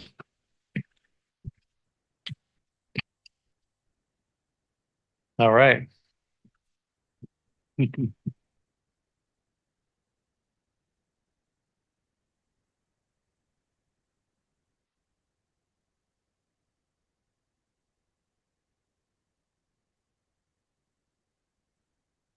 little out of my comfort zone here. My name is Jim Dow, and I'm the spousal unit of Sue Buckholtz. Before she decided to run for select board, she had planned a family trip out of the country, so she can't be here tonight. It's about 1:30 where she's at the moment. So she asked me to stand up and talk to you about her decision to run. So I read that part. That's apparently my own words. Her own words are as follows. I've been overwhelmed by the support I've received since announcing my run for a seat on the Hartford Select Board. I have, excuse me, I've had some of the best conversations in just about every grocery store in town with people who are just as concerned as I am about where we're going as a town and how we've been not getting to a good place as of late. Maybe I left out something here. I did. So I've had some good discussions with some of the other candidates and feel confident that we're on the same page about how to make Hartford run well and serve the needs of the people who live here, particularly in a way that town affairs are conducted. I've also listened to some of my co-candidates talk about why they think we're not getting to that good place that Hartford could be. And I'm discouraged by some of the scapegoats that have been suggested and the way blame is laid at the feet of folks that I think are just trying to live their lives without hurting anyone else. What Hartford needs, in my ever humble opinion, is an emphasis on respect for each other and for the needs of residents and businesses and the nonprofits that fill in the gaps where the town is not able to provide for everyone who is in need. Balancing these needs and making sure that we honor each other in the process is what will make this town great and make great folks want to live here and contribute to the town. I grew up in a city where there were a lot of competing interests and prejudices and wariness of people who weren't from the same neighborhood or from the same old neighborhood across the Atlantic where the grandparents had come from. And still and yet, that's what it says, people came together to make the city work for most of the people who lived there. Of course, there were prejudices and some taking more than their share, and there were also people working to make the share as equal as possible. It is our job as citizens to do whatever each of us can to make things and then keep things fair. I want to live in a town and work with a select board that puts aside personal pet peeves where they exist, looks carefully at what the town needs to grow and flourish and make those things happen with mutual respect and even, I dare say it, admiration for the contributions being made. Of course, there will be disputes and disagreements and raised voices. And of course, not everyone will have their way on every issue. What the select board is tasked with is having those discussions, sometimes quite difficult in a respectfully and open atmosphere, perhaps attacking the ideas and not the person bringing the idea to the group. Anyone who knows me at all knows that I do love to discuss and even argue. Can't be a litigation lawyer if you don't. I bring arguments into court that don't help. If I bring arguments into court that don't help the judge move the matter closer to resolution, I'm in trouble with the court because I'm wasting the court's time and resources. I want the select board to have a similar standard. In any discussion, every member needs to ask themselves before opening their mouths, is my contribution going to get us closer to solving the issue? Problem, conflict. If not, I'm not done yet. If not, I promise to leave that contribution home. I want to conclude here that I hope you will also support Brandon and Ida on their run for the select board. These two people represent everything that I believe we need on the select board to keep the town on track. And I look forward to working with them in the future. Thank you for considering me for the position. I look forward to working for all of us as a member of the select board. I have spoken and I will not be taking questions.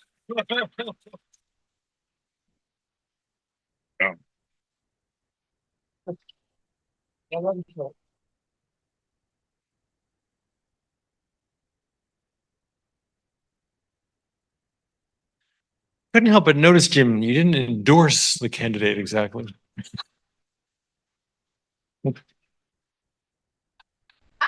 Okay, we've come to the question and answer portion of the evening. What we'll do is if you have a question, again, approach the microphone, try and get your thoughts across in a minute or so. And then I'll direct that to the person you've asked it of, and then also to the other people who are running for the same seat if they also want to comment as well. So we'll kind of alternate between microphones and on Zoom if needed. So once again, introduce yourself to all of us and who you're asking the question of. Okay. It's working. I am Carol Lane. I'm from White River Junction. And it's not necessarily a question, it's a thought. And it's directed to the two school board people who want to be on the school board. I really appreciate the fact that you want to talk to teachers and administrators about the test scores. Because, in my opinion, the test scores aren't the only thing. And people have been, you can dump all the money you want, and every child is not going to pass those tests. Every child is different. And what we need to do is we need to make sure that they feel valued. Because I can't imagine what life would be like if we all passed a test and we would not have any plumbers or heating people or electricians or whatever. When I was young, it used to be that you had to pass the test to get to college. And the people who couldn't pass the test felt lousy. My feeling is when you talk to the teachers and the administrators, make sure every child feels valued. Thank you, Carolyn.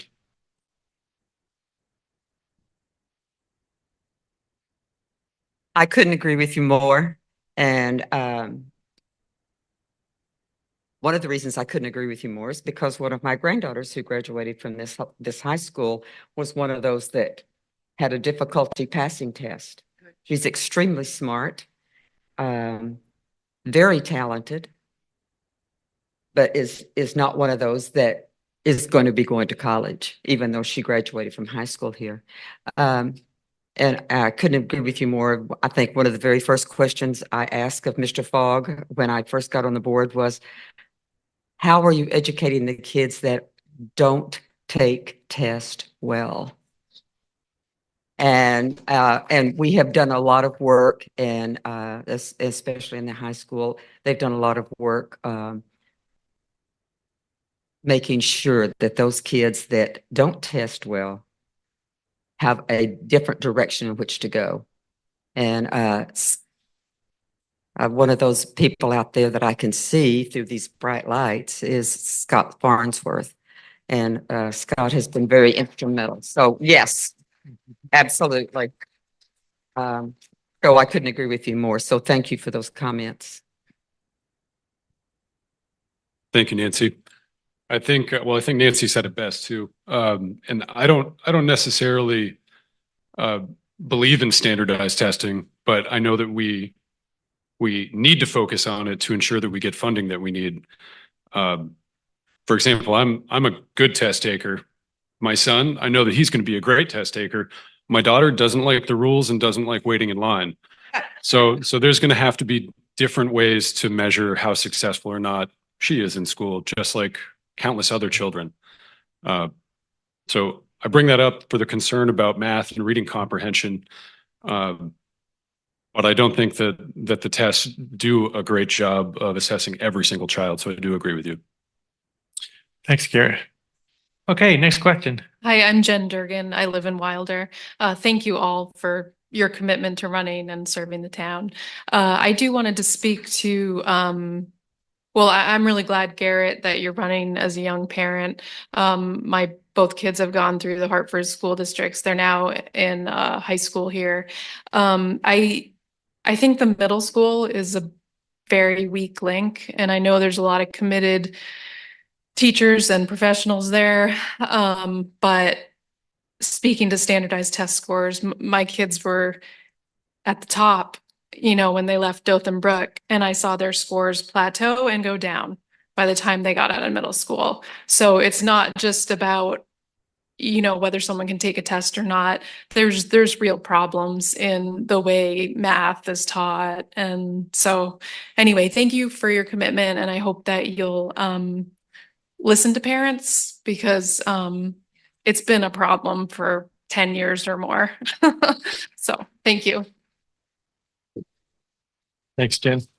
Thank you. I know that in my speech, I didn't necessarily mention listening to parents and talking to parents, but I do plan to be a voice for them as well. So thank you. And we are working very diligently and very hard on taking care of some of those problems that have been going on with our middle school. And I think you're going to start seeing a lot of really good changes very soon. Thanks, Nancy. I think you might have been up on your feet first. Yeah. Yep. Go ahead. Thank you. My name is Katie Williams, and I live in Queechee. And I have a question that I'd love everyone to answer, but I'm going to bring it to Patrick Danaher. Is that how you pronounce your name? Yeah.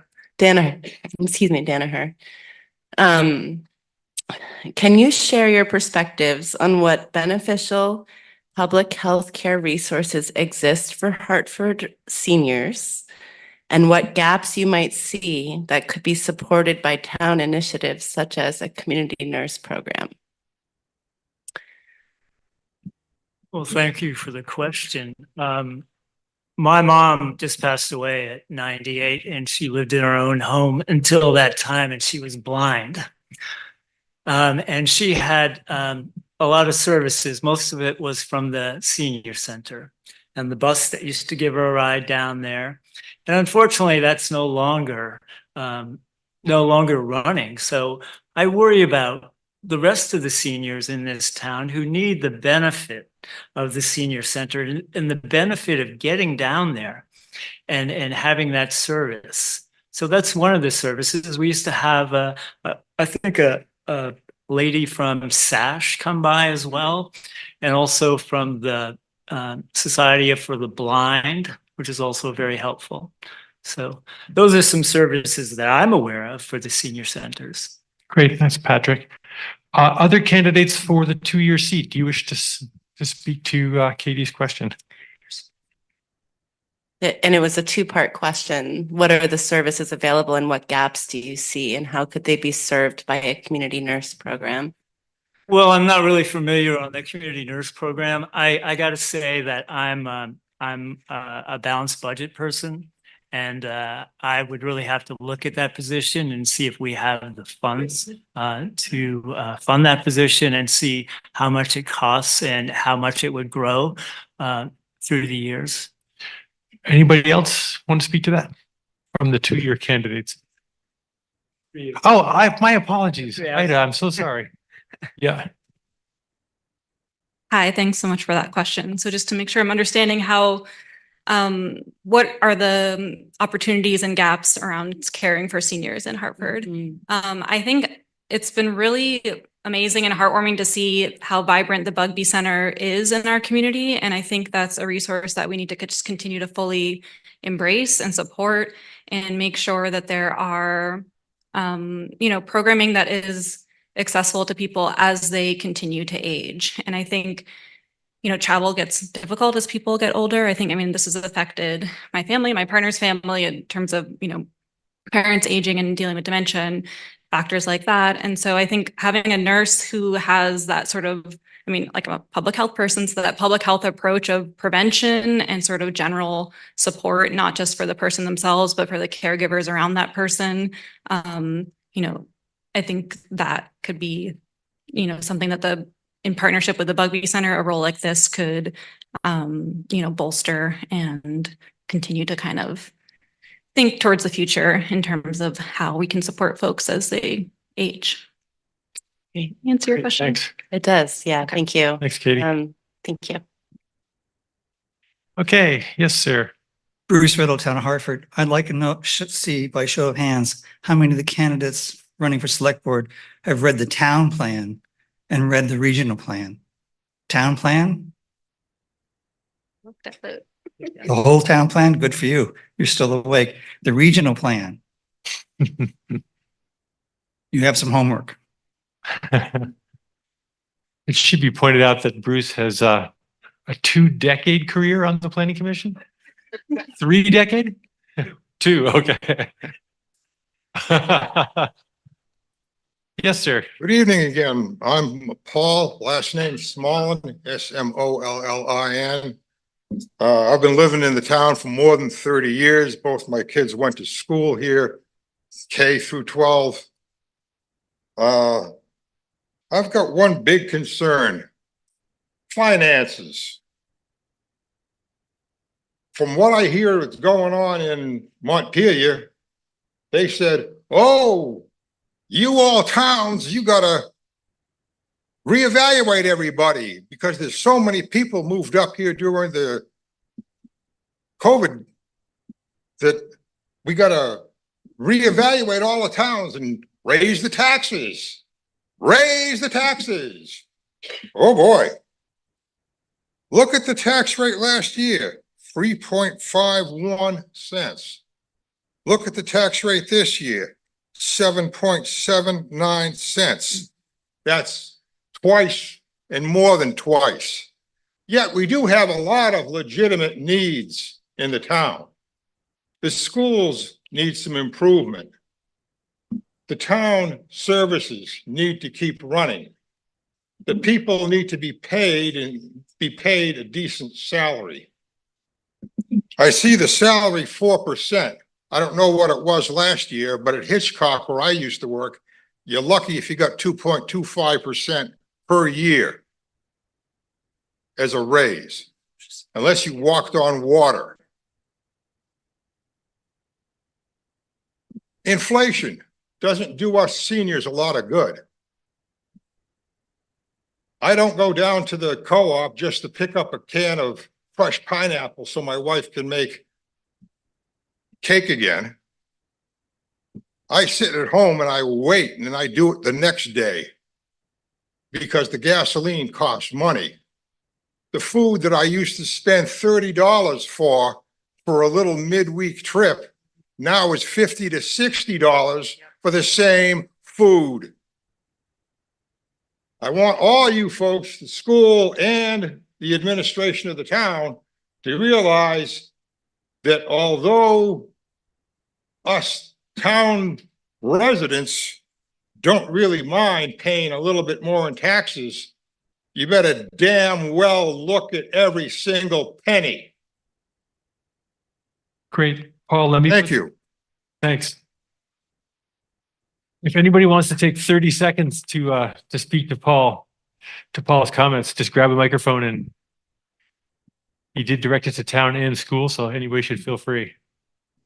Well, I hear your pain. I think there's so many factors to it. When it comes to town salaries, it's important that our town can maintain salaries at a competitive rate to surrounding communities. That's been a big challenge, and I think that's where you're going to see some of that. Well, I don't have to say anything. I don't have to say anything, but you spoke and now I'm answering.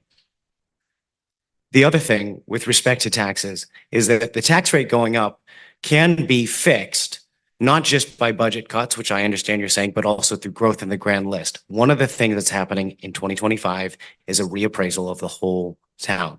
Hopefully that will make taxation more equitable across the town, but it is important that the select board in our role does things that will attract grand list growth. So that's new residents to town and new businesses to town. And my hope is that by doing that, we'll be able to better distribute the burden, the tax burden across, because I understand that people on fixed income especially are getting squeezed the most as the tax rates go up, but the fixed income does not increase by nearly as much. So I understand and I hear your pain. Thanks, Rocket. Any other candidate wish to speak to this? I will just say that a couple weeks ago, I saw that a study came out offering some definitive proof that the inflationary period during COVID was something like 53% of that was not due to businesses' costs. It was due to, large businesses. It was due to them deciding that they were going to make more profit. And so these were pressures from outside of our town. And to the extent we can keep our economy in our town supporting each other's businesses and each other's production, that can help. That's like one solution. I'm definitely feeling the same thing about groceries. Anybody else want to speak to that? Okay, I do have another question, or I did. And there's three. Great. Let's grab one from Zoom. So if you're listening, go ahead and introduce yourself and ask your question. Hi there, can you hear me? Yes, go ahead.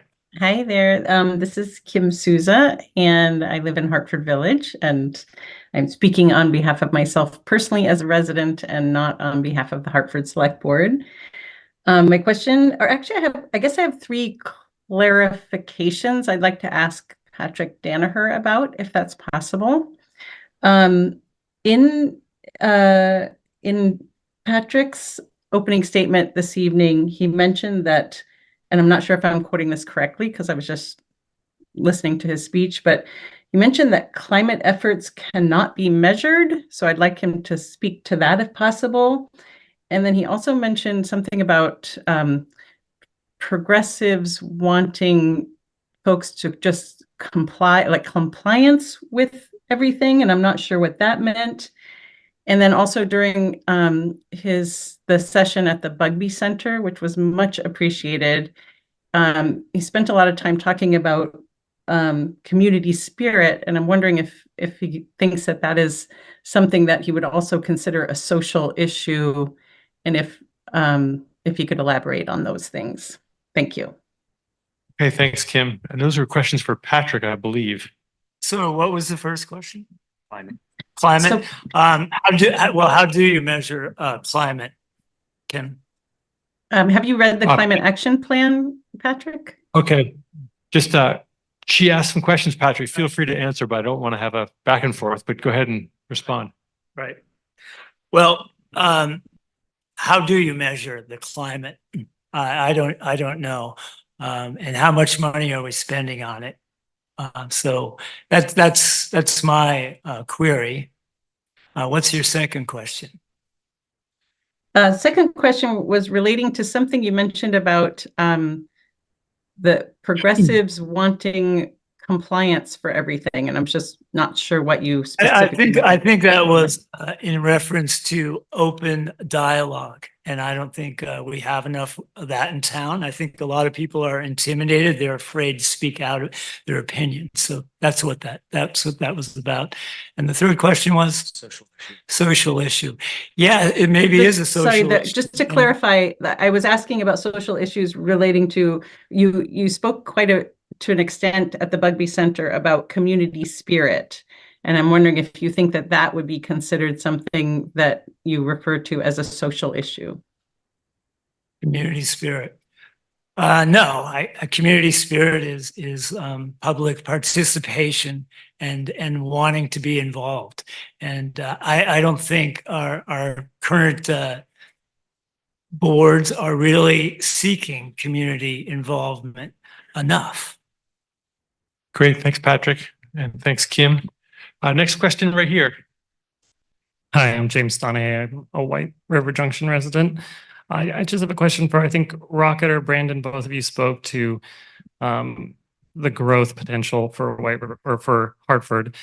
And I'm just kind of curious if you could speak to your kind of personal views on what you think a board member should be doing to advocate for Hartford's growth as a board member, and then also just what your personal values are in terms of how you would evaluate potential employers who are seeking places to move their business to. Because certainly there's a wide variety that could be here, and I just want to know who should be here in your mind. Thanks. Great, thanks. Rocket, why don't we start with you? He kind of addressed it to you first. Sure. On the matter of housing, I can speak on what I have done and then what I am supportive of in the future. Just this past select board meeting, I had invited the Vermont Housing Commissioner, Alex Farrell, to come down and present to us. I think the first thing is to just understand what resources are available to our town. We are going to need a lot of support, especially around financing, but also I think having support for people to build housing and renovate housing stock, building stock, especially in downtown cores. And so if there are grants available for that, either through the state or through Northern Borders or what have you, I think that's really a great opportunity for the select board to help support our planning department and individuals throughout the town, working through our town government to identify those and pursue those. So a lot of times what happens is that it's perceived that the select board ourselves can be pursuing that, and that's really not the case. What we can do is we can ask that as by majority as a directive to the town manager and therefore to the town staff to pursue that. And then there are a lot of cases where we as elected officials will sign off on letters of interest. So that's something that I think is crucial, that we are constantly encouraging as both a culture, but also as a process. So we have done some of that. I think there's a lot more to go. As far as your second question about the types of businesses to invite to Hartford or to sign off on, again, the select board we're not really in the business of deciding who gets to do business in the town. We act as the cannabis control board and the local liquor commission. So we do have to approve certain permits and licenses, but barring any serious flagrant violation, that's not really our place to say who gets to open their doors or not. With all of that said, what I would say I'm very supportive of is small businesses. So I think that is one of the greatest underpinnings of the Vermont economy is that we have such a wonderful small business community. The ways that I think that we as a select board can support that is by outreach and information exchange, because I think and there's some things that, for example, through the liquor approval process, if you go back and watch some of those permitting processes, the select board will sometimes get a little bit in the weeds of, well, where's this rope line and what is that? And can you cross this? And actually, not only does that make it emotionally difficult for a small business owner that stayed up late to come to the meeting, but it actually is part of a bigger culture, a cultural problem on the board, a philosophical one of not proactively supporting businesses to thrive and figure out ways that we can make that happen. Great. Thanks, Rocket. Yeah. Yep. Brandon, want to speak to that, or Aaron? I think he was looking for you. Yeah. So you mentioned you asked how should a select board member advocate for folks to come here. I'm not sure that we need to advocate for that, because I think a lot of people already want to come here, but they, for one reason or another, they're prohibited from doing so. Usually the price of housing. And it's either the price of housing or it's work in the area. I think folks who live here can work anywhere, but if they worked here, it would be better for everyone probably here in this community. So to that end, the businesses I'd prioritize are probably those that produce something physically, as opposed to kind of where the economy has been going in this country. I come from kind of a long line of folks who produce stuff with their hands, and I do that some as well. And it's it's been hard to kind of like adapt this economy to the information age. And I'm not sure that it's really helping us a ton. I think producing things with our hands is the way to go. Great. Thanks, Brandon. Aaron, you want to speak to that? You want to hear an answer for me too? Yeah, I think I would pair some of that. I know there are some headhunting groups out there that help locate businesses for towns. So they specifically help to find businesses for your town to see if it's a good fit. So I can't remember the names off the top of my head, but I know that's something that they do, and it's small manufacturing is very attractive. So I would agree with Brendan on that, you know, things that can be made. I got nothing against computers and IT and all that stuff, but I think I would be more interested in well-paying jobs from a small manufacturing company, as long as there's a place for it. I don't know all these things in particular. And then I think when it comes to, you know, I think your question was about housing, was it not? Like, just sustainable economic development. You talked about revenue being someone spoke to how. Yeah, the people can't hear you. Yeah, so sort of sustainable economic development. Sustainable economic development. And by that, we're talking about businesses that are we talking about broadening the tax burden? Is that what we're talking about for the town? You're free to answer as you like. Okay, it seems a little big. Yeah, I guess I would just go back to, you know, broadening the tax base by creating, you know, housing that is attractive to families. I think that's the thing that I would like to see the most is families coming here because they pay more in taxes and they're going to be more sustainable typically. So if the schools are good and the crime rate is down, we can get the families here with the businesses. And to me, that's a sustainable solution. So hopefully that's it for you. Thanks, Aaron. I think we've got some more on Zoom. Yes. Okay. Next on Zoom, go ahead and. Oh, sorry. It's super hard for me to. I keep trying to sit down so I'm not in people's way. But take the Zoom call. Okay, you'll be next. Yeah, you bet. If you're on Zoom, go ahead and introduce yourself. Hey, can you guys hear me okay?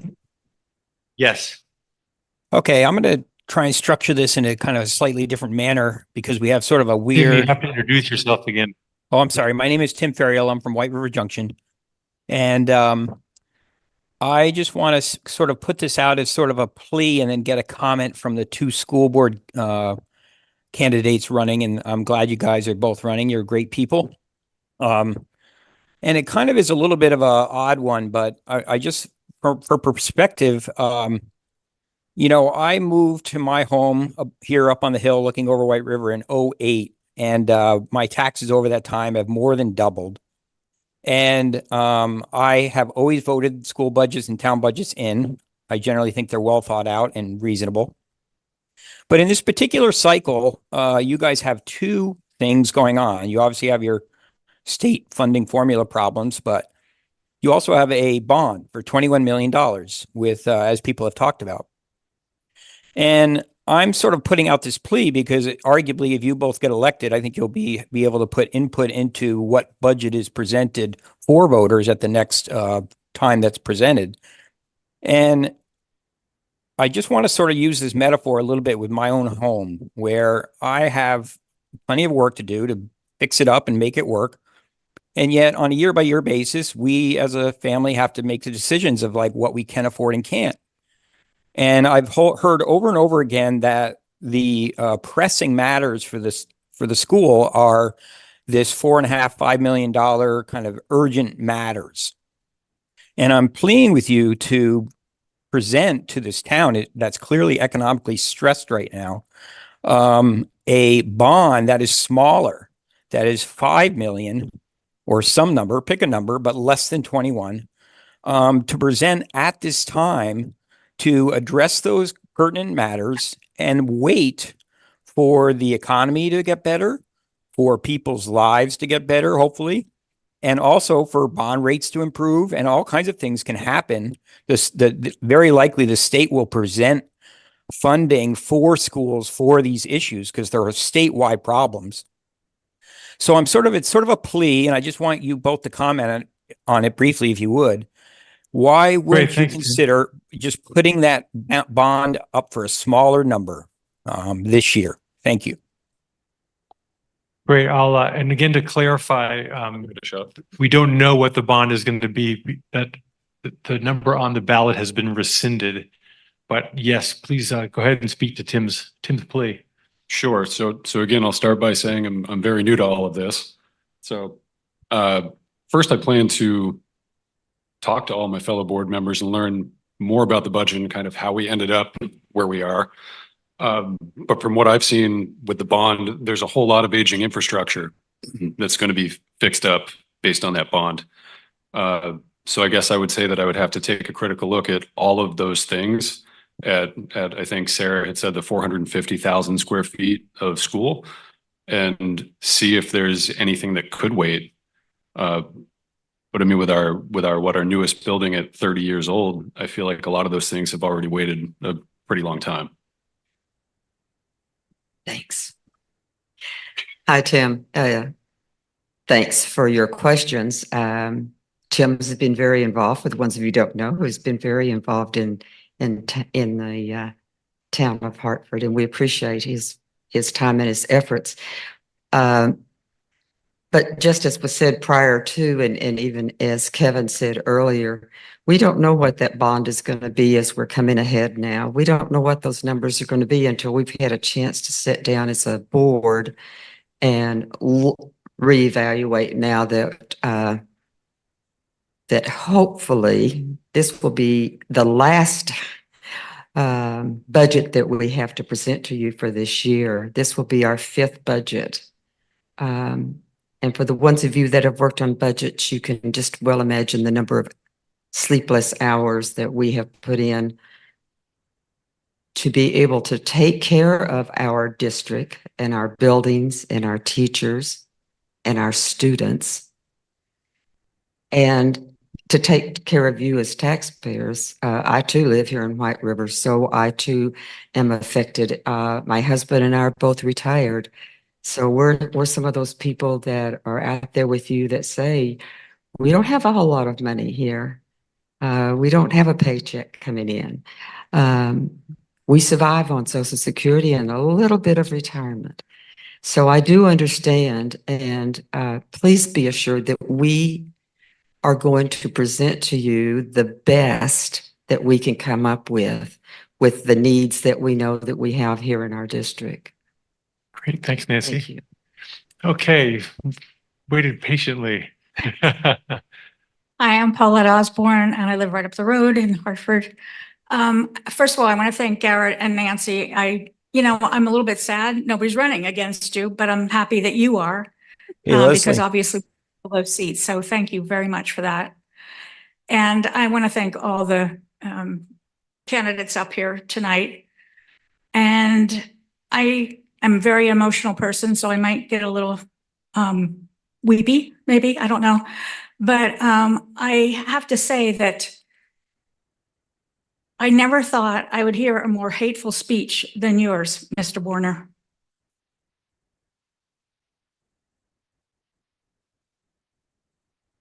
And your whole speech about Portland and what it has, I mean, I understand what you're saying, but do you understand that you're running for a select board seat that has to represent all of the people, the progressives, the LGBTQ people, the people of color? You can't pick and choose who you are going to talk about and you've been sitting here really bored with all these other, questions and everything. You didn't even want to answer that last one. I don't think you're qualified. I think the elephant in the room, and like I said, we're not here for that because we're supposed to be here to hear you, but I am just flabbergasted. And I also want to know, because I've heard you say it at select board meetings, do you honestly think that LGBTQ people are pedophiles? Pedophiles. He has said it. Okay, I've never said that. I worked in a house of highly functioning pedophiles. Can I answer the question? Yes. I worked in a house of highly functioning pedophiles for 3 years when I lived in Eugene, Oregon. Okay. My concern is with sexual predators in the environment that's being made to make it favorable for sexual predation throughout the country, but also here in Vermont and in this town. So I'm familiar with sexual grooming, what it looks like. There's an actual model out there. I brought it up at the select board. I've also been over to the library over in Kilton and talked with them about it. My concern is I understand how these people think and what they look for. And my concern is with a drag queen story hour, which is what I spoke to, that it's not only a dog whistle for people who are predators, having known them and known how dangerous they are and had to protect the community from them for years, but it's more of a bat signal. And if you go down to Claremont, you got 6 pages full of predators down there. Claremont. I'm just saying, Hartford. they will travel 4 hours. You're quoting unquote. Okay. I don't have to quote That unquote. was my concern. Okay. My concern is for the safety of children. Yeah, I don't know that I Great. should be faulted for that. I don't think it's hate speech either. Great, thanks. I think we've gotten this. Thanks, Paul. I appreciate your question. Thanks, Aaron, for responding. Okay, next question right here. Hi, my name is Janelle Sadsky. I live in Queechee. And my question is for Rocket. I have watched probably 70% of the select board meetings of the last year and seen, all the things that people talk about, and seen like leaving meetings or arguments that people have amongst the board.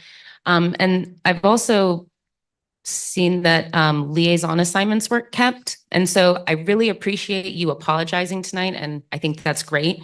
I'm wondering what you've actually done though, as far as like some trainings, because I know trainings were missed because everybody couldn't agree to even like have civility training like amongst the board members so that everyone could get along better. And I'm wondering what you've personally done to actually, better yourself and for the apologies that you've made. And if you were reelected, would you be considering keeping your liaison assignments? Sorry, Janelle, can you just clarify the point about liaisons? I know you just said, I heard your question here, but when you mentioned it the first time, I don't think I understood your statement. You said something about dropping liaisons.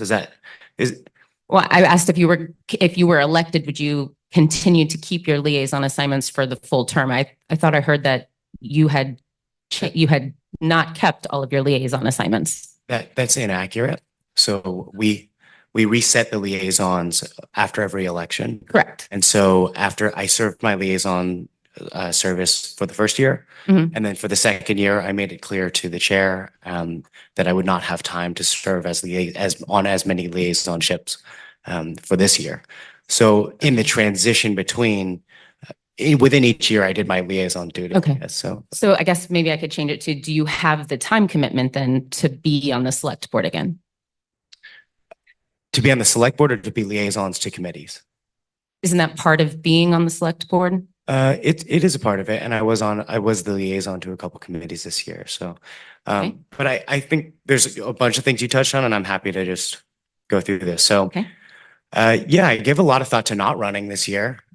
Part of it is because the select board takes a lot of time, and not just in the meetings, but outside.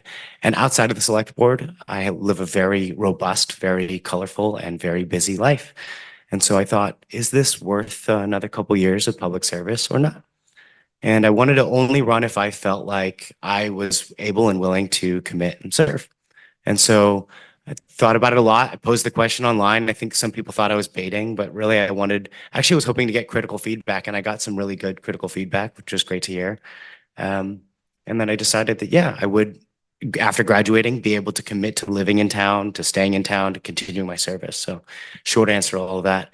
I think there's also maybe a misperception or misinterpretation of what you said about the sensitivity trainings or something of that matter. I actually was a huge fan. I was very skeptical of doing them because I said, if we're going to do this, we should, as a board, I mean, imagining this is the select board, we should just pay for it ourselves and not ask the taxpayers to pay for our training. That's my belief. And I was willing to do the training, but I said, it doesn't seem responsible that we would be asking you all to pay for our training. So I was strongly against that. Now I lost that and we ended up approving it and it was paid for. I met with the trainers individually and with the select board, and I thought they were far better than I had expected. And I thought it was actually a really instructive and productive process. So the ones that we ended up sticking through were extremely helpful. They helped me really understand my other select board members and their motivations a lot better. And there were a couple that were dropped. And I will say that I heard some whispers that maybe you heard as well, that there was something about people not being cooperative and not wanting to do it. And I think that those are patently false, because I would have loved to have had those continue, albeit at not necessarily at the taxpayer expense. Great. Thanks, Rocket. No, I want to just, yeah, we can. I'm following up on. Yeah, what I'm she pretty said. sure that was funded by, it was a grant. That was exactly what I was Grant going to ask. Okay. Oh, Kathy Malisic, Wilder, Vermont. I was under the impression that that training that you're discussing was paid for by a grant, not by taxpayers. Right. Okay. So you're talking about the Abundant Sun one. We have had more than one training, let's say. I think, and I, to be honest, we have also had consultants for VLCT for committee liaison policies. We had VLCT consultations about the town manager search. And we've also had. Yeah, but I'm talking about the No, I specific understand. one that she meant. Okay, that's fine. So then, but I'm just telling you why I might be confused is because when we go to executive session, we have had a huge, what I would consider a huge number of consultations, not just with third-party consultants, but also with the. Okay, but specific to what she said, my understanding What was is the that that question? was a grant-funded Okay. training. And I was supportive of continuing that. I believe Kim Souza was the one that walked away from it. So I think that's a question. I don't know. Let's not just kind of toss that out, Rocket. Yes, I'd love to move past this. Ali, do you have something? Do you have information to help answer this question? Oh, sure. I was gonna move on actually. Okay, great. It's a Then little convoluted, but Okay, then. happy to do some further detail and fact checking later. So Great. Next question. Go ahead. yeah, so I have a question for all the candidates. And first, also just want to say thanks, Aaron, for the shout out. I think you were referring to me in your speech. I do call myself an activist because I care deeply about justice and love for, thank you, for all people. So thanks for the shout out. This sort of came up indirectly at the Bugby Senior Center forum that was just for select board candidates, and certainly school board candidates. This might be relevant to you as well. So, really about like what's the role of the select board. Also, apologies, Ali Chafenjan, I should have identified myself, White River Junction. I am a member of the select board. I'm speaking on behalf of myself as an individual community member tonight. The role of the select board, and some things came up around, the town budget and, supervising and giving guidance to our town manager, super important aspects of the role. And there also, though, is a policy governance aspect to it. The select board has a policy making role and can contribute to strategic visioning for the town. It's an exciting part of the role. So I'd be curious to hear from each candidate, if elected, what are specific policies or strategic initiatives the town is already working on that you would support? I'll say that maybe one more time. If elected, what are specific policies or strategic initiatives the town is already working on that you would support? Great. Select board candidates. Who wants to go first? There are none that come to mind off the top of my head. I'd have to look at them all before I decided which ones in particular. All right. Brandon, you want to take a crack? Sure. Excuse me. I mentioned this in my speech, the planning and development department. They've really been working hard to make biking around Hartford more accessible to everyone. I've appreciated what they've done there. Great. Ali, I want to give you credit because actually a couple of the policies I would support were ones that you initiated. And I think we need more work around housing, affordable housing. And so I think there's a lot of work to be done there. And then I think also this general conversation around transparency and having the policies uploaded somewhere. I think I don't think we found the right solution yet, but I think we're on the right path to that. And I think that is vitally important. Great. Thanks. That's good. Yeah. Thanks for the question, Ali. I support affordable housing and keeping our new coming people here a place where they can, live comfortably and have a quality of life that's safe with good schools. And also affordability, a place where we can afford to pay our taxes. Great, thanks, Patrick. Ida? Hi, thanks for the question, Allie. I just want to start by saying that I really appreciate like the foundation that's been laid by the current select board and the town in terms of stabilizing, the business of the town overall. And to John Haversack, who used to sit up there, for stepping up as the town manager. And I feel like that foundation organizationally is going to, allow us or whoever is the town chooses to represent them in the next chapter to move forward with going, thinking more carefully and collaboratively around what are the policies that there's excitement around and, motivation, and that people and the various committees and commissions sort of are already pushing forward. And the select board, if I were elected, I would sort of see myself as someone who is a team player, who's not coming in to like dictate exactly what should happen, but to really listen and learn from what's already going on and what I align with and my skills align with to sort of help move that into the next chapter. So specifically, I think I've heard some exciting things, that there's like that housing and, the Commission on Housing and Homelessness. I think there's some important work that can be thought more specifically about policies of like, how are we able to initiate policies that are going to incentivize people to come build developments that are allowing for that healthy growth.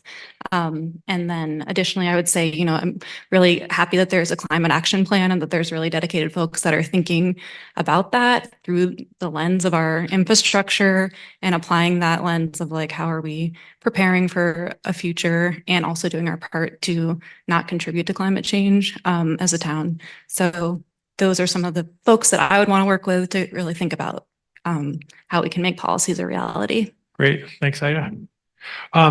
Zoom, yes. Go ahead and introduce yourself.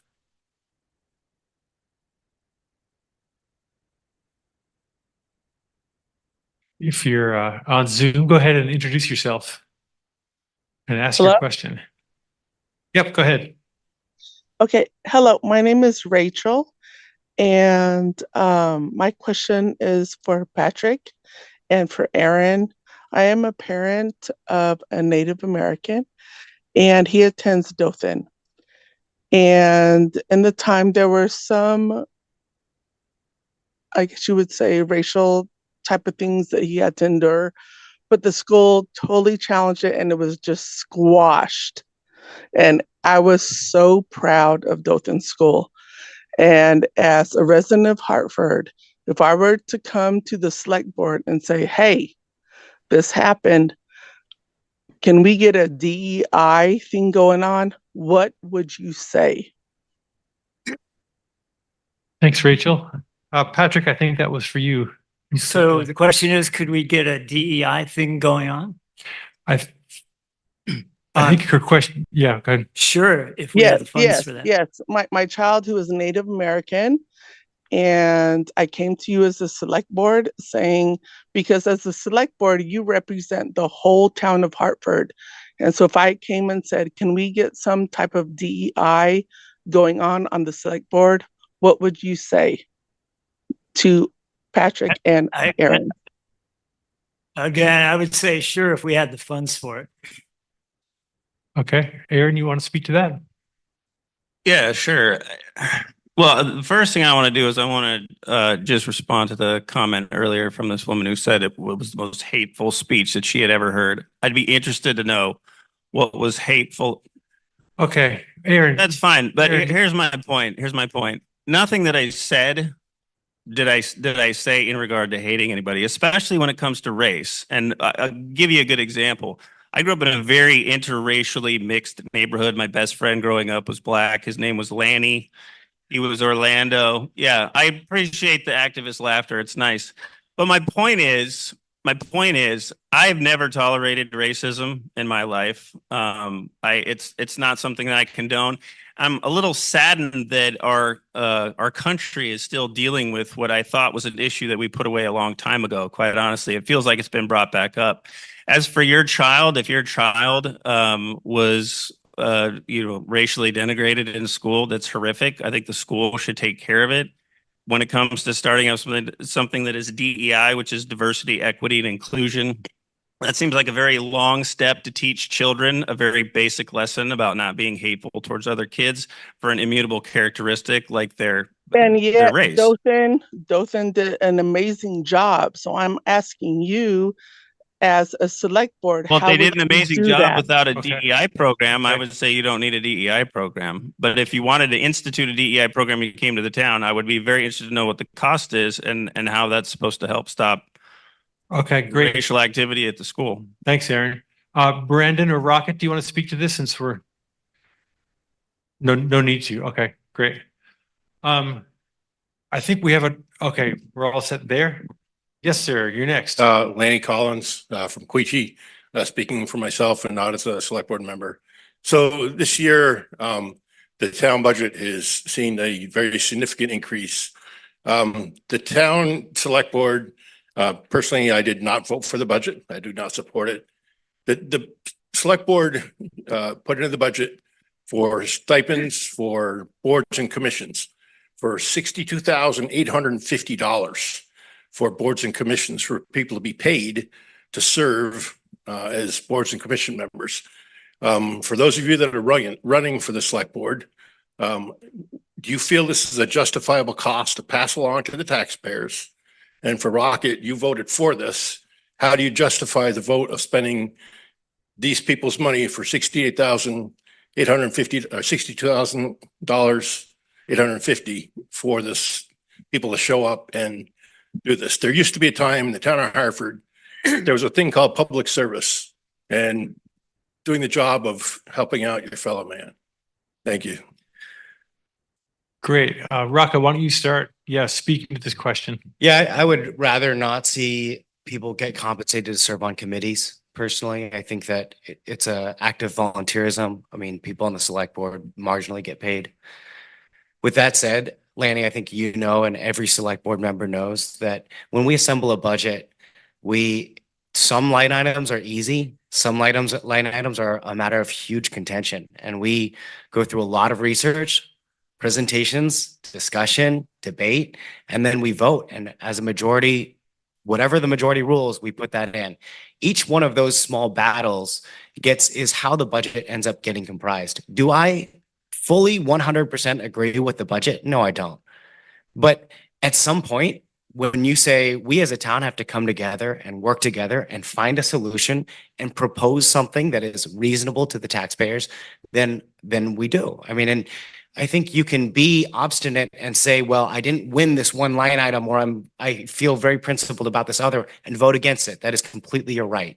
But I think at some point, in the interest of progress, we have to say, I didn't win all the votes that I wish I had won, and maybe I could be more persuasive next time, or maybe I'm in the wrong. And that's democracy. Okay. Any other select board candidate want to speak to this question of should money be allocated to compensate people on boards and commissions? Thanks for the question, Lanny. No, I don't think it should be allocated. And if I'm elected to the board, I would not take a salary. I would donate it back to the town treasury. I would like to say that when I lived in Washington, D.C., I learned that the staffers in the United States Congress make some of the lowest wages in the Eastern Seaboard. And what that's done to that body is populate it with only people who have family money or trust funds. And so, so what happens if you don't toss a little money the way of the committee members is you'll never get a single mom there. There will never be anyone who works for a small wage. And so that population will never be represented in the committees. And so I don't think that's a good idea. Any of the other candidates want to speak to this? Yeah, can I just respond back to that? Having worked in Congress as a congressional aide, there are a lot of other perks that draw people to those positions. Just let me say that. Okay. Anybody want to speak to? So it's not a dearth. Does anybody want to speak to the question that Lanny posed? Anybody else? Okay, great. Zoom, anybody? Oh, sorry, Ida.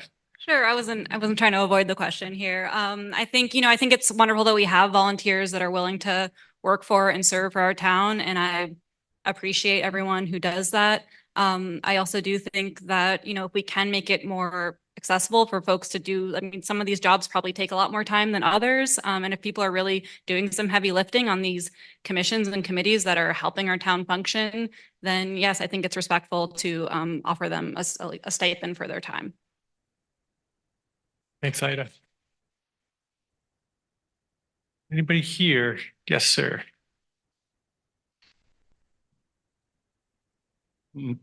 My name's Ken Parker. I live in Hartford. I've got a very simple question.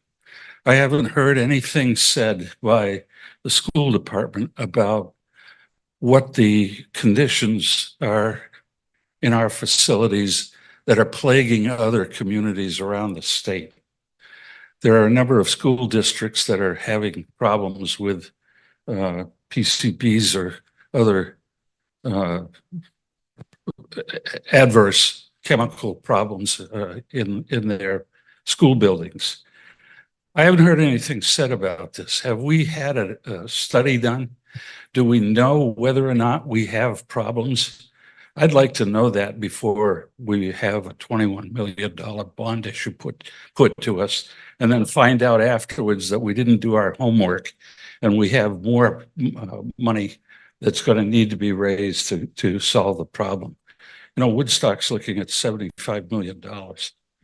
Okay. Burlington's looking at $150 million. I want to know that we're not looking at the same sort of problems here. Thanks, Ken. Maybe Nancy, do you want to speak to that? Sure, I do. Just like every other school district in the state of Vermont, we were mandated. We didn't have a choice whether we had this testing done or not. And we did come up with some problems. We have to have these situations taken care of, and that's part of what will come into our budget. We'll make sure that you see that can. So I'll make sure that that's one of the things that I will get to you when we get our budget done, so that you know what we're doing with it. Yes, we do have some problems. Again, as Sarah said, our buildings are very old.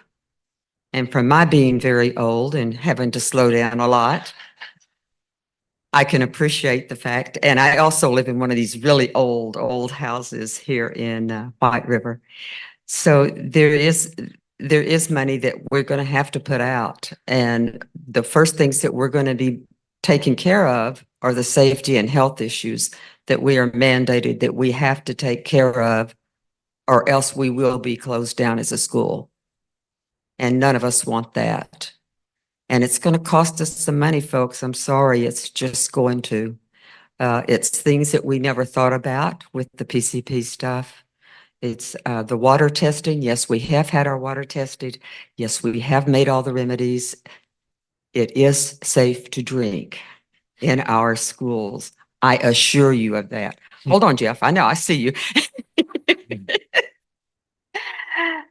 So, yes, there are a number of other things that we have to take care of that we have been mandated. And that's what we will take care of first.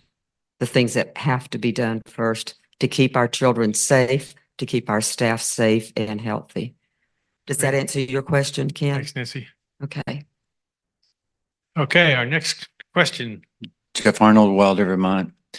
I have one question for you, Nancy. Do you know how much the bond payment is this year? How much the bond what? The bond payment that you have, your bond payments. I'll tell you. Can you remind me? It's $12.5 million. Yeah. So you're going to add more to that.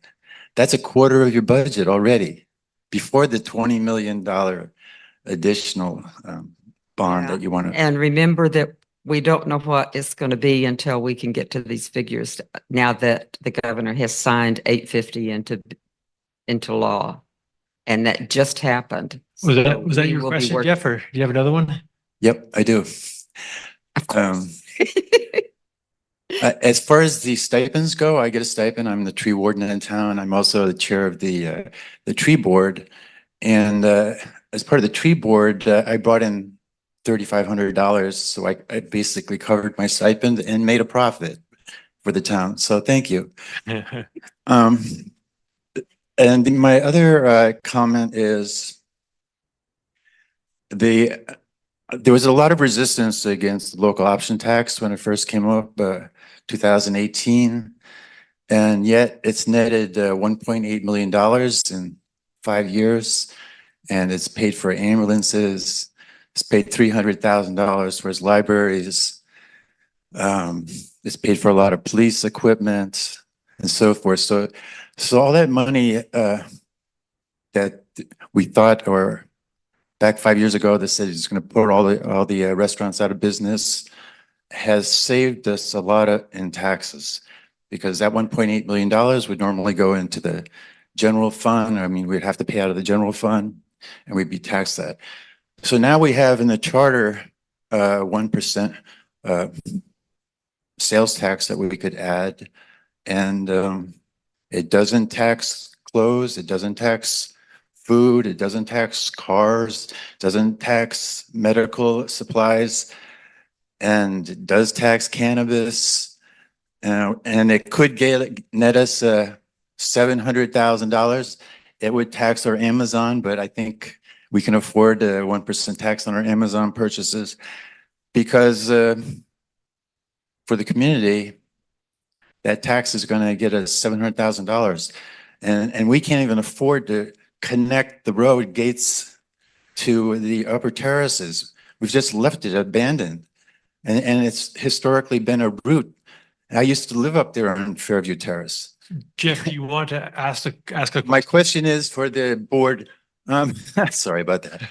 How many of you support the 1% tax in the charter? Okay, great.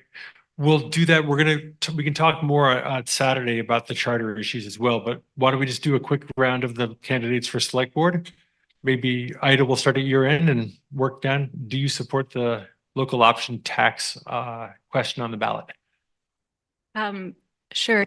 I've heard from speaking to you, I've heard some great arguments for it and against it. I will say that where I stand right now, and I'm glad it's going to the voters. I'm glad the town as a whole gets to decide on this important issue. I do support it because I do think it's an important alternative avenue for raising funds, or it could be. And another thing I like about it is that anything that we spend those funds are, the voters get to decide whether or not. So while the general fund, the select board proposes and then it's called all lumped together and the town sort of has to accept it. The ideas that are proposed to be funded by the local option tax, the voters get to say, yes, we want to use that money for that, or no, we don't.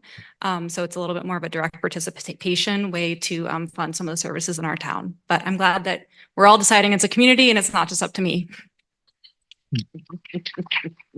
Well, Jeff, you know my answer. No, I don't support the tax. I don't think it's going to be conducive to bringing new businesses into the town.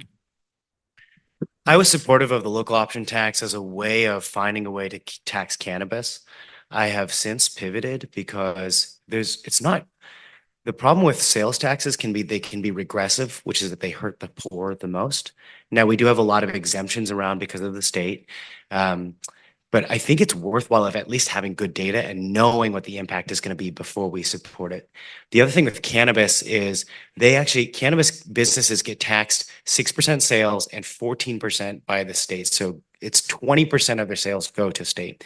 One of the concerns I have about cannabis, and I was talking to the cannabis commissioner about this, a lot of these are minority-owned businesses, and we do have a couple here in town. Not that that's relevant, but their success is important. Because of the way cannabis is a Schedule I drug at the federal level, they are not insured, nor can they bank at federal banks. So I think there's all of this to say, there's a lot of factors that I thought it was easy to support, and I think weighs probably more information before we decide either way. So this year I'll be voting no against it, but I could easily vote for it next year. My short answer is yes, I'm for it. I too had the concerns that Rocket had about sales tax normally being a regressive tax. It taxes people who have very low incomes at the same rate that it taxes people who are very wealthy. That said, in Vermont, it's unlawful to tax sales on certain things, and that includes all kinds of things that you need for daily life. So that plus what Ida said about how everything that it's spent on is individually voted on by the voters, I think I'm for it. Thanks. Aaron? So in the interest of saving time, I'm for it, and I would have to say I agree with Ida. Great. Okay, we're getting close here to the end of our meeting. Any questioners on Zoom pending? There is one coming along, it looks like. Anybody in the room here who has a question, if you want to come close to the microphone so I can see you. Otherwise, I'll assume that you're not in line. But yes, is there one on Zoom? Okay, great. Whoever you are in Zoom, go ahead and introduce yourself. Ask your question. Good evening. My name is Heidi Duto from White River Junction, and I have a few questions here for the entire select board. And then I have a few questions for the school board, if I may. Okay, I'm gonna just pick your favorite one here. Okay. I did have my hand up for the select board when it was the select board of Michael Hoyt and our town manager, but I got overlooked. So I would like to put that on record also. So I will ask the select board. I don't believe most of the community is well aware of this, but when the compensation study was performed, we used an independent firm, which cost the town over $17,000, when Vermont League of Cities and Towns provided a free compensation study. And I'm not sure why we did not utilize that compensation study. And where I'm going with this is I went to the May 2nd compensation study presentation in the select board, and I scrutinized that study, and I did not feel through that compensation study, sorry for my alarm system going off, that as a whole, our town directors were underpaid. Some were actually overpaid. So I actually would consider every resident in the town to go to the May 2nd, 2023 select board meeting minutes online and look over the study to see what you think. The 4% increase in salaries is not actually 4%. Some of our directors are getting 6, 7 or more percent. And what I'm going for is, as candidates coming onto the select board this coming ballot, do you think this year is the year for salary increases when the town select board implemented water and sewer increases, and when the first bill came out due in November, residents were completely shocked to see the increases? When people are struggling from month to month to pay and live within their means, and we are talking about how people can live affordably and how we can home the unhoused within our town. And do you think that this is the year that we should be implementing more jobs within our town when we can't even house the people that live here now? Great, thanks, Heidi. Thank you very much. This question for select board members. Anybody want to respond to this? Sure. I would Yep, like Rocket. everyone. I would like Heidi, everyone Heidi, to answer, please. Okay, good. Thanks, Heidi. I think 4% is across the board. So you're averaging all the salaries going up. So yes, some are going to be higher, some will be lower. Fund 10 is the general fund. That's the operating fund, but the water and sewer, those are out of enterprise funds. So the fees going up there are going to be reflective of the cost of managing those services. So those are separate. I think, Heidi, you're repeating a pain that has been expressed repeatedly that I think a lot of us understand and empathize, which is that taxpayers feel squeezed. I'm going to reiterate that if you want a well-run town, you need a great staff. We have a really great staff, and we have a really great department head of departments, and in my opinion, a great town manager. So the unfortunate or just the reality is that we have to maintain a competitive environment for our town to have a good staff so that they're not going across the river or elsewhere because they're offered better salaries. Now, I think, though, that the point that you're making, Heidi, which is that the taxes are too high, I hear that. I just think that there are probably other ways that we can start to solve that. Great, thanks. Other members, Heidi would love to hear from all of you. I guess the only thing I would say is that I heard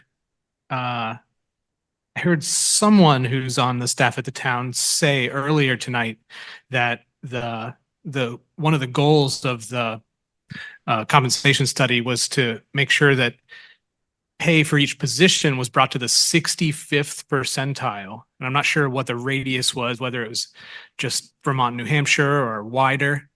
But the 65th percentile, I mean, to my ear, that means that 45% of other people in the same position made less or made more.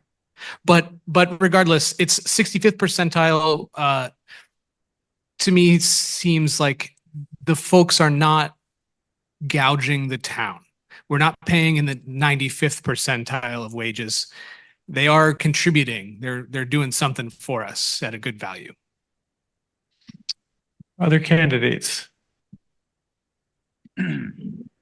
Yeah, Heidi, there was a lot in that question. I think the one concern that I hear is adding staff. That's the one that jumped out to me, adding staff. And I would just say I trust the town to know what it needs. I think obviously budgeting is a nightmare for just about everybody, whether it's a house or whether it's a town. It's going to be more complicated with the town. Learning how to pinch pennies and say no and squeeze is something I think this town needs. But as far as, valuing new staff coming in, I think the town manager and the people in the town are well aware of what they need. And so I would trust them on that. That's my gut. Okay. Patrick or Ida? Well, generally, again, I'm a balanced budget guy, so no, I'm not going to make any friends, but no, I don't think I'd be for a 4% increase. I think we need to look for cuts, not expenditures. We need to look how big our bureaucracy is becoming in this town, and we need to say no sometimes. It can't go on forever. It's not sustainable, so we can't keep upping the budget and taxing the people more than they're already taxed.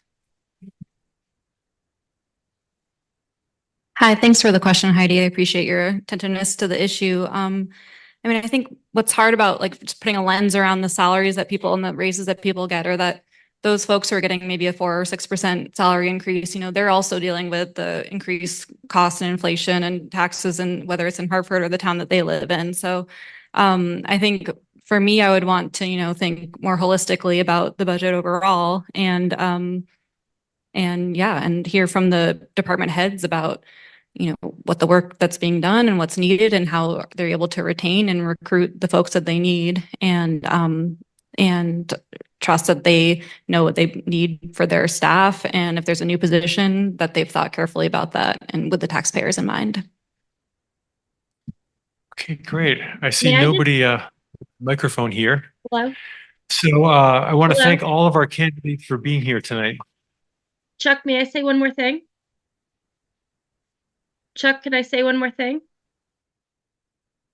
So I'm sure the candidates will be around and available, hopefully on Saturday at town meeting and also on Tuesday. So feel free to buttonhole them when you see them. But at Saturday's meeting, we won't be talking to the candidates in particular on Saturday. However, if you have questions about the budget or the local option tax charter, things like that, we will get into that on Saturday. So I'll look forward to seeing everybody at 10 a.m. In the gymnasium on Saturday. Thanks, everybody.